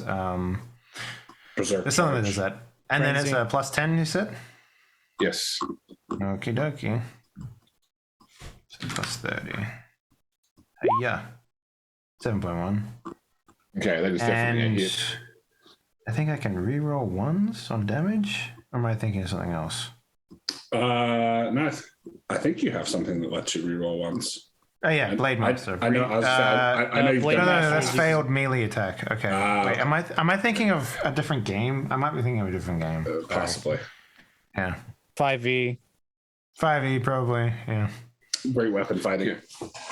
Yeah, Reaver Jetbike has a armor in the weak armor is 10 and it has 8 structure integrity. So so that's not quite enough to absolutely destroy the bike, but it's enough that that pilot quickly takes better part of valor because his bike is like about to fall from the sky.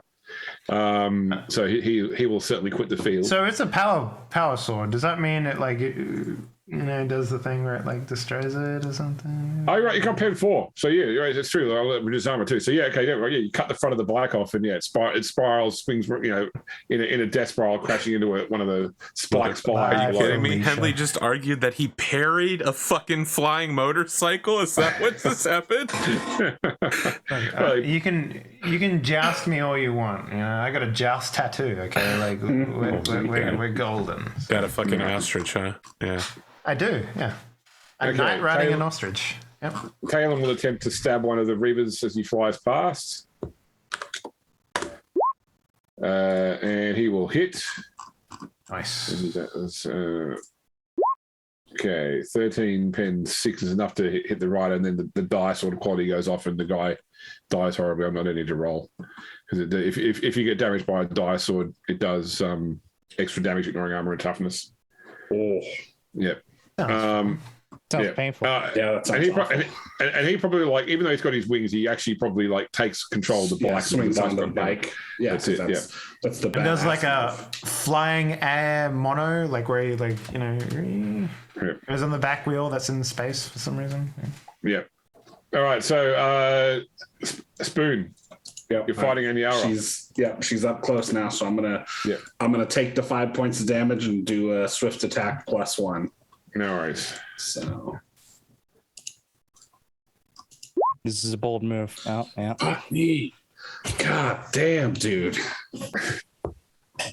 I'll save my fate point. Okay. It's because I got two more. I got 2 more in the chamber here. That's a good one. That's a Okay. good We'll one. try to dodge that. Yeah. She succeeds. Okay. There's Next going to be a lot of me going, does this hit? And James going, no, it doesn't. All right, third one. Nope. Nope. Okay. All right, let's hope Thorne has some goodness in his. Yeah. He can do 2 attacks at least. Took away his weapons, both of them. I'm assuming she has combat master, so she doesn't get negatives for being. Yeah, that's right, Yeah. Okay. So he will hit and she will dodge. Which she does dodge because it's 4 versus 4, regardless of the points. Then he will try to hit again. Okay, she's out of dodges, so he will hit. Oh, thank God. And he will do unarmed damage. Wow. Okay. Amazing. But The no Emperor is pin. with us. So she'll reduce it by 5. She takes 15, so she's still up. But that her, yeah, okay. Okay. Based upon that, she would definitely take a targeted shot at Tarn as well. Then,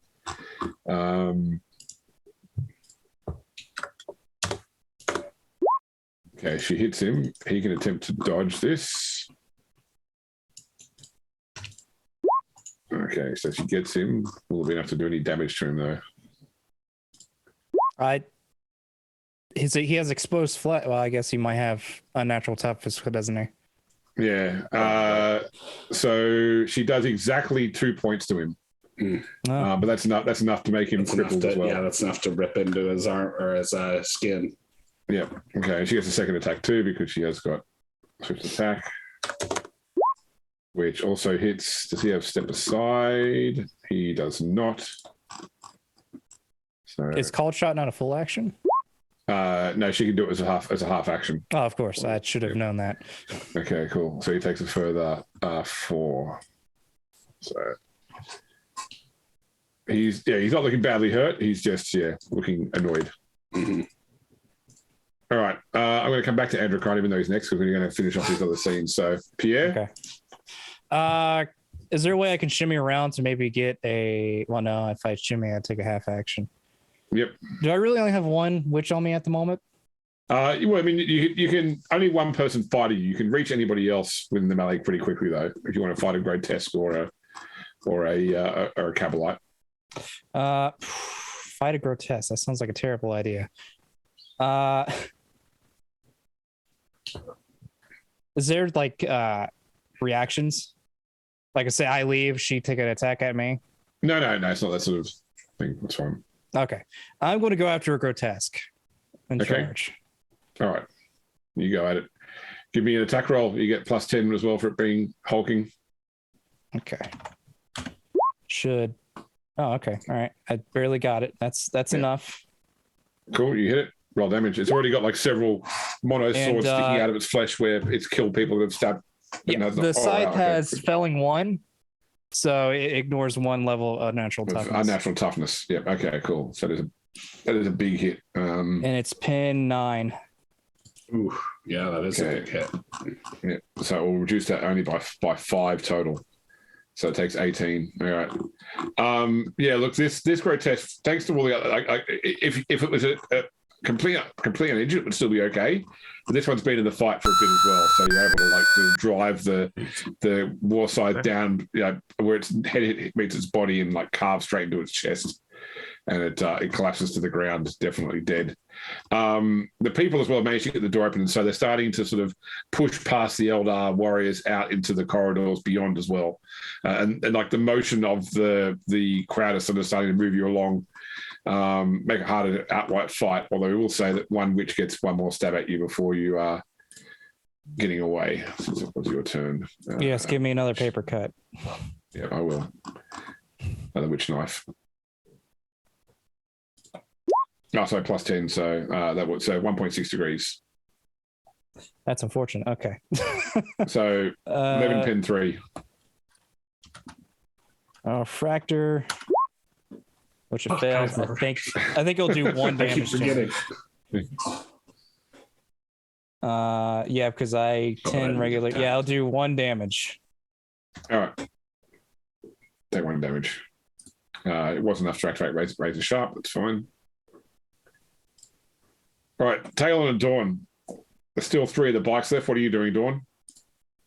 How far away are they? Well, like you're flying around in the sky, so you can get to they're coming at you. You're going at them. You can attack anyone you want to in your turn. Okay, I'll just attack another bike then. Pretty simple. Okay. Yeah. Cool. Yeah. Same charge attack as last time, I assume. That's it. Yeah. Don's going to cut all these other bikes down and then get on behind Taylor and Bellwing, and they're going to ride off into the sunset. Yeah, no issue with that one. That's a hit, and you easily enough damage to tear this bike apart. Nice. You're probably taking half the rider with it as well. That's fine. Talon fires the bikes because they've got like an underslung cannon, so he fires that at the other bike, one of the bikes in full auto. It was a big 1 hit. Wow. Guns. So uncivilized. I know, yeah.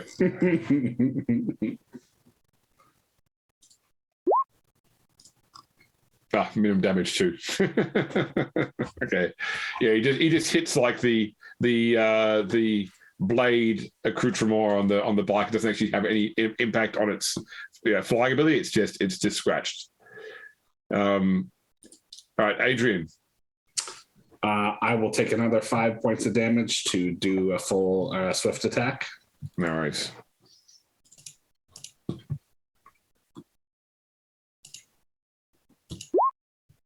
Serving up 3 punches. Ooh, so 3.8 might be dodgeable. Let's have a look. He's got to roll high at some point. Okay, exactly enough. Yep. Next one. You just got to land the next 2. You'll be fine. Ooh, okay, harder to dodge. Do I spend my? It's not worth spending. Yeah, it isn't. It isn't. Okay, she can't dodge this one though. She's used her reaction now. So if you hit it, oh my god! All right, this one I am spending my fate point to reroll. Okay. So I'm just gonna go weapon skill. Maybe I should have given you an extra fate. There it is. There it is. Okay, no worries. All right, so 25, pen 9. So, right, and this is it's energy, and it hits her in the 69. Nice. In the body. Energy, body. Of course it is. All right. The target is completely encased in fire, melting her skin and popping her eyes like superheated eggs. She falls to the ground a blackened corpse. If she's carrying any ammunition, which she is not. Oh wow. That's so good for you. Imagine if you hit that with Nero. Listen, I always knew that if Nero went down, the whole party was dead. Yeah, that's like a mini nuke going off. Just watch a series of refractor shields go off, right? Yeah, exactly. When you blow up, like burn out. Yeah. All right, she is dead. Okay, so I'm gonna sort of, because we're getting towards the end of my time here now. So what happens is we see Dawn and Talon, take out the last 2 bikes and then fly down to meet up with the tank column, which is gaining control in the streets. We see Pierre's mass of people overwhelming the Drakari guards, and the Kroot bring Domos to safety. And he's excitedly telling Pierre that he has gotten control of the Galen Sphere. We can actually, you've got a ship, we can tow it out of here and back to the Imperium. Just put some chains on it, bro. Yeah, that's right. It's only the size of a small moon. Hook up a tow. I think Pierre's like, why does this keep happening to us, James? Why are we constantly having to tow things? We can't do it. As the game master, we can't. Yeah, but we want to. That's the problem. Listen, we'll come back for it with the heart of majesty. Yeah. Adrian turns around as Tarn dons his war plate and picks up his bolter once more, ready to help clear this out. And then we find Androchiron in your psychic safe space, in the throne room of the God Emperor, or at least in the room, the chamber of the Astronomicon. Yeah. I'm John Travolting around. I'm like, huh? Yeah, that's it. And it all seems silent, although you sort of look one direction and you hear a voice behind you saying, "Would you like to play a game?" And when you turn back, there is a man that wasn't there before. He's quite nondescript, just wearing a hooded robe. The one probably thing that is quite unusual about him is he has like vibrant gold eyes. And between you and him is a table and 2 chairs where a regicide board is set up. I say to this creature, "You know that I've been looking for you." Is that so? What is it like you need from me? Contact information for a friend of yours. Are you certain you want to play Regicide? I'm not certain this is your game. Surely there must be something. Board shows up. There must be something your people would rather enjoy. I'm not sure who you think I am. But I'm just here to play. He sits down in front of the black pieces. So he sits in front of the white pieces. Although the game you can see is already like halfway through. It's like in the mid game. I sit down across and I say, "Well, then who are you to intrude upon my space like this?" A friend. someone who is interested in your take on the game. He indicates towards the partially completed game. I think Nero was a fan of this game, but Androchiron isn't, right? You probably know the rules at least. Yeah, I mean, like, of course. Yeah. I mean, who doesn't know how to play space chess? Yeah. What is my... I mean, I have all sorts of tactical skills, right? I feel like I can have at least a base idea what this board looks like. Yeah, well, give me either logic or tactical imperial, so you prefer. Okay, it's definitely not going to be logic.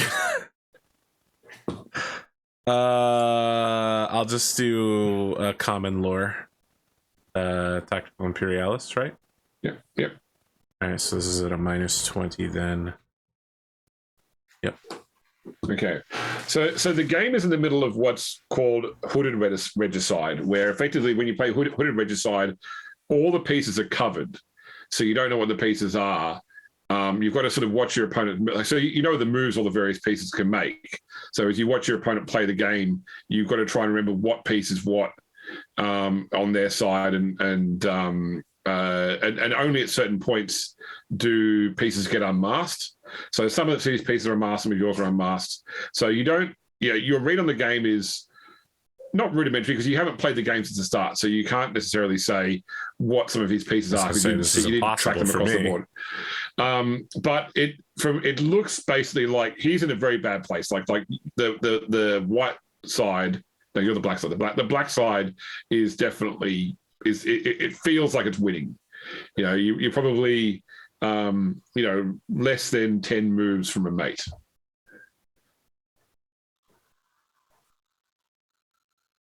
Feels like you're trying to tell me something here, James, but I haven't figured it out. So I'll say, did you choose this board? You have placed yourself at quite the disadvantage. Unfortunately, very few of us are there at the start of our game or have any influence over the game we play at the very beginning. We must simply play the pieces as they stand. Well, I've asked who are you, and you have refused to answer. I could ask why are you, but let me just ask, how are you? How are you doing?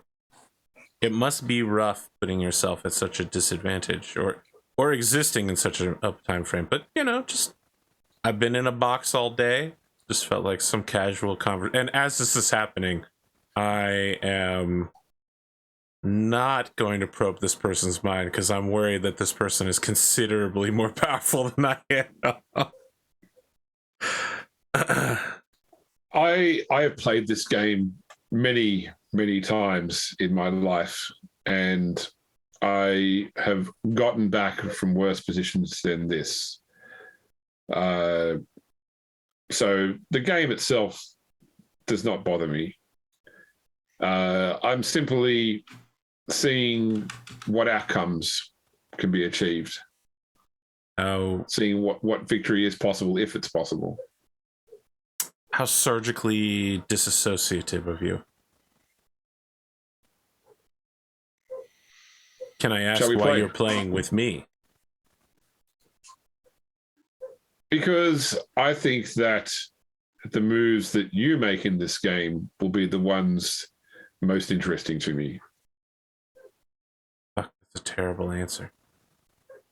So, because it's hooded, and I don't even know what my own pieces were at the start. You can. I don't know how, but you can always tell in the hooded version. You can always tell what your own pieces are. I see. Yeah. It's my. What would Androchiron's strategy be?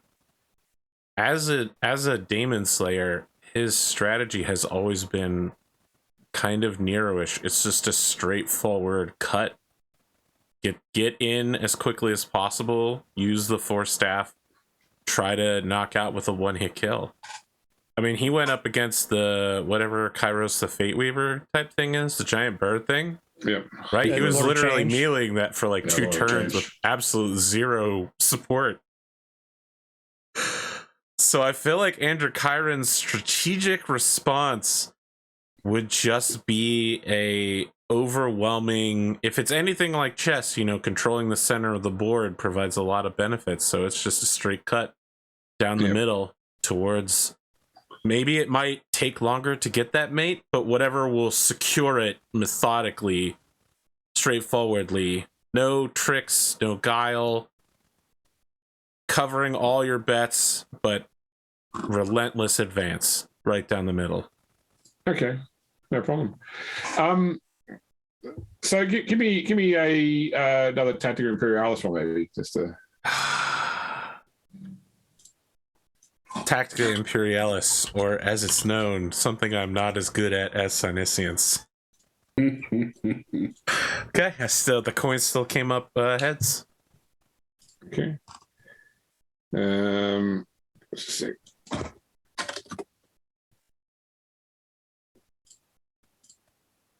All right, he will make a roll. All right, James, come on now. 11 degrees of success.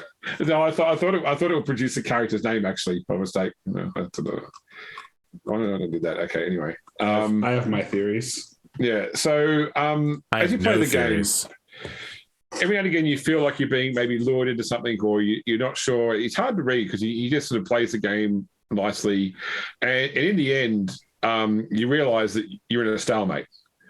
And thinking back through the moves, it's almost like he played to achieve a stalemate. He probably could have done better. Once some of his hooded figures are revealed, you feel like he could have employed them more effectively, but he has played specifically to deliver a stalemate. I will look at him when we enter the stalemate and say, were you looking to play a beautiful game to seek out something other than victory? Well, sometimes the only victory possible is ensuring that your opponent doesn't win. I don't like that phrase. That's very deeply troubling, considering all the things I have in play right now. Might I ask again, who are you? I think you'll figure it out in time. I don't think I will at this point. I'm just sitting here with question marks over my head. No worries. And you you sort of snap awake in your own body again, and you have this really you have this odd sensation where everything around you looks more vibrant, and you realize for the first time in a long time, I got lazy. You're looking at the world through your own eyes.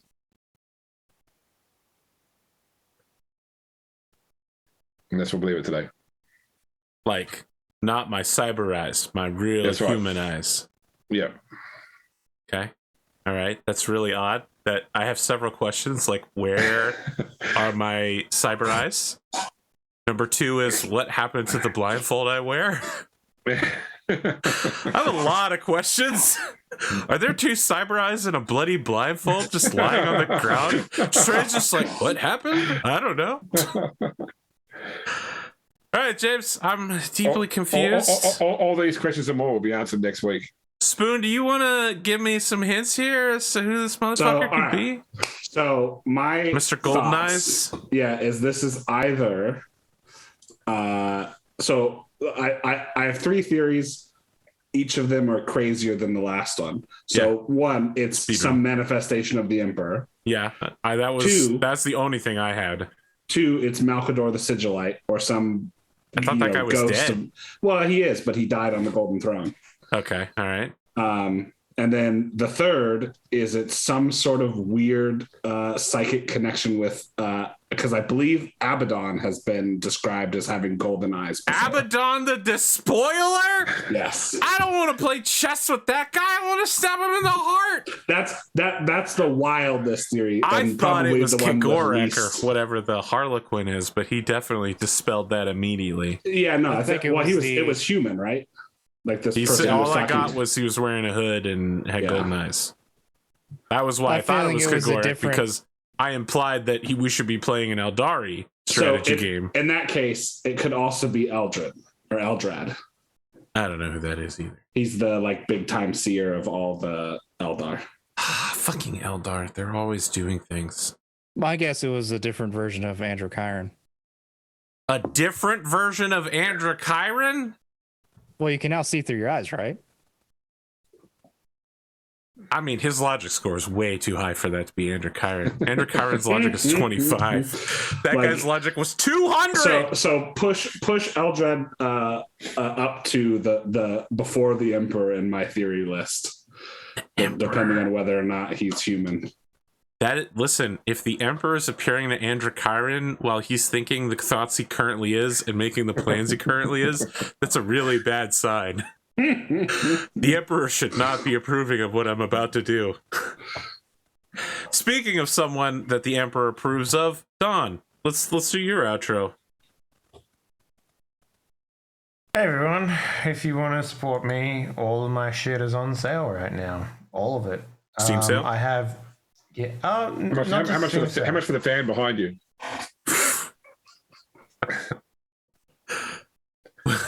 Your dignity. How much you got? Show me your wallet. There you go. That's the proper response. I'll pay you in crypto. I'll pay you in crypto. I'll pay 37. Nope, 40. Nope, 28. Nope. So yeah, I mean, you wouldn't download an NFT. You could go get my stuff on Steam. We do have a bundle on Itch right now for $40 for 5 of my games because I have 5 of them.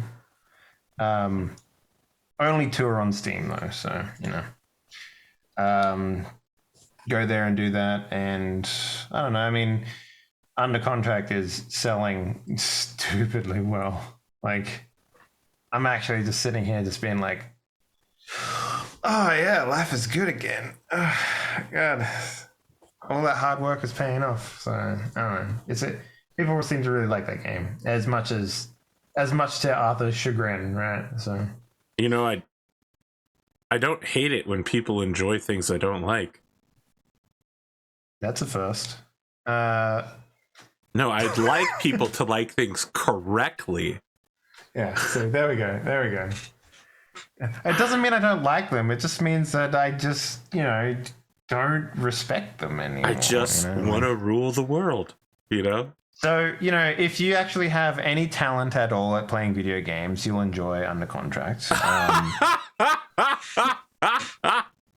Savage. Yeah, I mean, it is based on an old game called Magical Drop for the Nat Geo, and it is. We had to do a lot of work to downscale the difficulty because we based it originally on that, and that thing is like, ass kicker. The demo is kind of still difficult, so we made it 40% less difficult in the paid version, and people seem to like it now. So it's in a good spot. It took me a second to figure it out, but once I did, I was like, "Oh, this is relatively simple." Yeah, they're looking for a game to play one-handed, bro. So there is. You have to use 2 hands actually. I'll have you know, Pondo, that there is 10 difficulty levels we can put the AI on, and we put it at 0.5 for the demo. Shit. Okay. So, yeah, basically the way that we made the difficulty easier was we had to limit how many turns, how many actions the AI could do per second. So if you're playing as fast as the AI at level like 6 or whatever, you're considered pretty dang good. But, no one will... We'll put that mode back in. We'll put in master mode in the game, and we'll see how many people can actually keep up with that shit. So, yeah, it's really interesting building a game around how we made an AI, and now we have to make the AI worse in order to sell the game. So it's a interesting problem to have. Anyway, go check out that stuff, and I don't know. I mean, I make games, if you know that already. So, yeah, it's me. Okay, Rhonda, what do you got? Not much. You can find me here Saturdays, obviously. SnowRunner whenever it comes out. The Warhammer Total War whenever it comes out. I think we're meeting again next week, which is amazing. So I don't think anybody said they couldn't make it. Everyone said they could make it. Yeah. So yeah, 3 weeks in a row. That's amazing. And that's really it for now. So apparently everyone here is setting up a VTM game. So we should go play that now. Yeah. Right now, I got plans. Yeah. at least Pondo and I will play it. There we go. Have you played Swan Song yet, Dave? Swan Song. Oh, the video game. No, yeah. I haven't. I haven't. Newborn Baby is like my answer to that equation. So answer. There's a lot of things I haven't played. Yeah.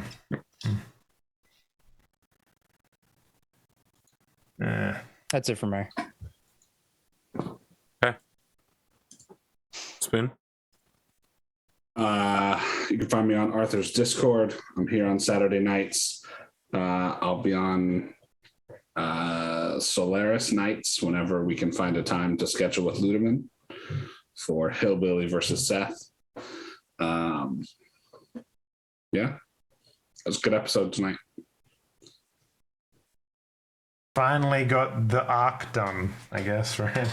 Yeah, mostly. This is most of the climax happened in this episode, and then it's one of those shows where we spent 3 sessions planning and then half a session executing. Yep. Yeah. Could have got through more if half the people weren't messing up. Yeah. If we hadn't rolled above 80 for our first 4 rolls, you guys were kicking sand, and then I was actually kicking sand.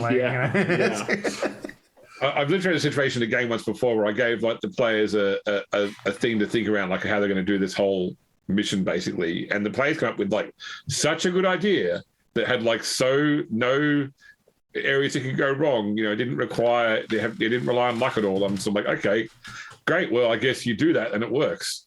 even though I sort of expected to be a whole session of rolling all the dice to actually do their plan. Their plan was so good. I'm okay, well, sorry, but yep, done. Yeah, easy. Yeah.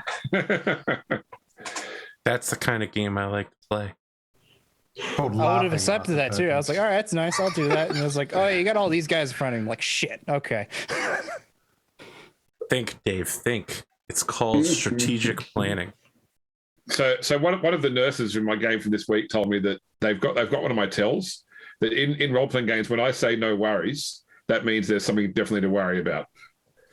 I say roll this dice. Old GMs, right? Yeah. That doesn't sound like a tell. James, are you the type of GM in real life that are just menacingly roll some dice, look at them, and go, I do that. Yeah, I mean, anytime I play a real life game, I actually do that from behind the screen.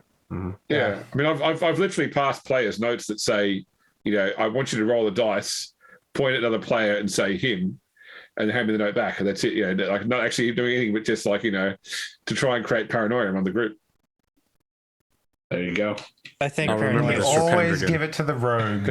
Really, I think paranoia should just be a natural sense for all players. There shouldn't be half keywords. Look at Pondo, so damaged, so untrusting. Nothing. As a GM, there's nothing greater than when they spend 40 minutes trying to navigate around the simplest puzzle. But there's nothing worse as a player than watching your teammates fumble around the simplest puzzle for 40 minutes. You've used up all of my content in 3 hours instead of the 50 minutes that I had allocated for it. Great.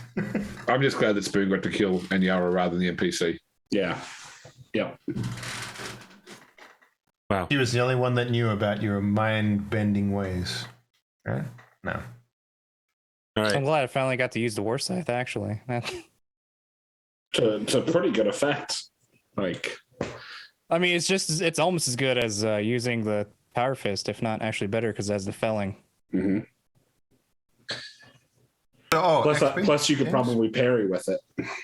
It's unwieldy, so probably. Okay, so you cannot. Yeah, because both Power Fists are unwieldy as well. So I'm dodge only. There's really not a lot of reason to parry because it seems like everything we encounter has a power field something. That's not true. Don's Well, broken some weapons. and Yara's razor flail, the flexible quality means it's not parryable.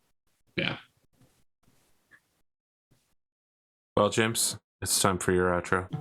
It's time for my outro. I am Grimdark James. You can find me back here next Saturday for more Rogue Trader, or here on Wednesday for some more Celesta. Otherwise, I'll be on the Discord on my own YouTube channel. I'm going to go play. Well, I'm going to go take my son to the doctor, and I'm going to go play some Warhammer 40K. Wish me luck for my first game. That's about it. That's me. Are you playing against a hooded figure with glowing yellow eyes? I don't know until I get there. Is this Oh wait, was this the game that you were deciding which race you wanted to play, or is No, that that's Blood Bowl. I know that was Blood Bowl, and for those who want to know, the Dark Elves won the final. I thought it would be the Amazons would get through because they were under for that. They had 6 wins and 1 draw in the rounds in the round robin, but they went out unexpectedly in the first semi-final against humans. So it was a human Dark Elf final, and the Dark Elves won. So I'll be playing Dark Elves in Blood Bowl. This is a Drow sympathizer over here. That's He's right. like, I'm just a chaotic good rebel yearning for the light of the sun. Yeah, Witch Elves, pretty good in Blood Bowl. Dritz Thorne. You ruined Drow for all of us. Yes, Okay. R.A. Salvatore is the guest of honor at Gen Con this year. Is he? Yeah. You could go tell him yourself how much just sucks. He's probably Dritz, heard that hundreds of thousands of times. Dritz doesn't But suck. not from Arthur. Yeah. Dritz doesn't suck. It's just, listen, I've seen D&D novel writing before. There are definitely characters who suck. Dritz doesn't suck. I just don't like him. Makes them You know the cheat. difference between Arthur and I as a GM? I just realized this. My entire time GMing, I've never once pissed off anyone that writes an actual tabletop role-playing game. Arthur manages to do it Twice, actually. pretty consistently. On the regular, yeah. Yeah. Although, that's to the be fair, difference. one of the ones that he's pissed off, like, fuck that guy. Well, all right. That's where we're at. Fuck that guy. Really? Okay. I mean, you know. You've been I saying know. that consistently. I know what guy it is, and you. But do you know who the other one is? No. Okay. But you I know the believe one that it was I'm the guy who talking did about. Numenera. No, he was just no, pissed I off don't at you. like John, Monty that's Cook. John Wick. No. No, sorry, Monty Cook. yeah, It's Monty Cook. No. It is Numenera, but it's Vorpal Blonde who worked on Numenera. Because I said Numenera was... I'd give Numenera another shot, but I didn't like it. And then they took it personally. They did take it personally. They also called me the wrong name. I mean, Numenera is like Dog shit. literally LARPing the video game, the role-playing game, right? So... All right, I don't even know how to respond to that. We're back next week, probably. I don't know. 7th Seas 2nd edition was okay, though. Seven. That's Okay, John you know Wick. what? That's John Wick. I'm out. Have a good night.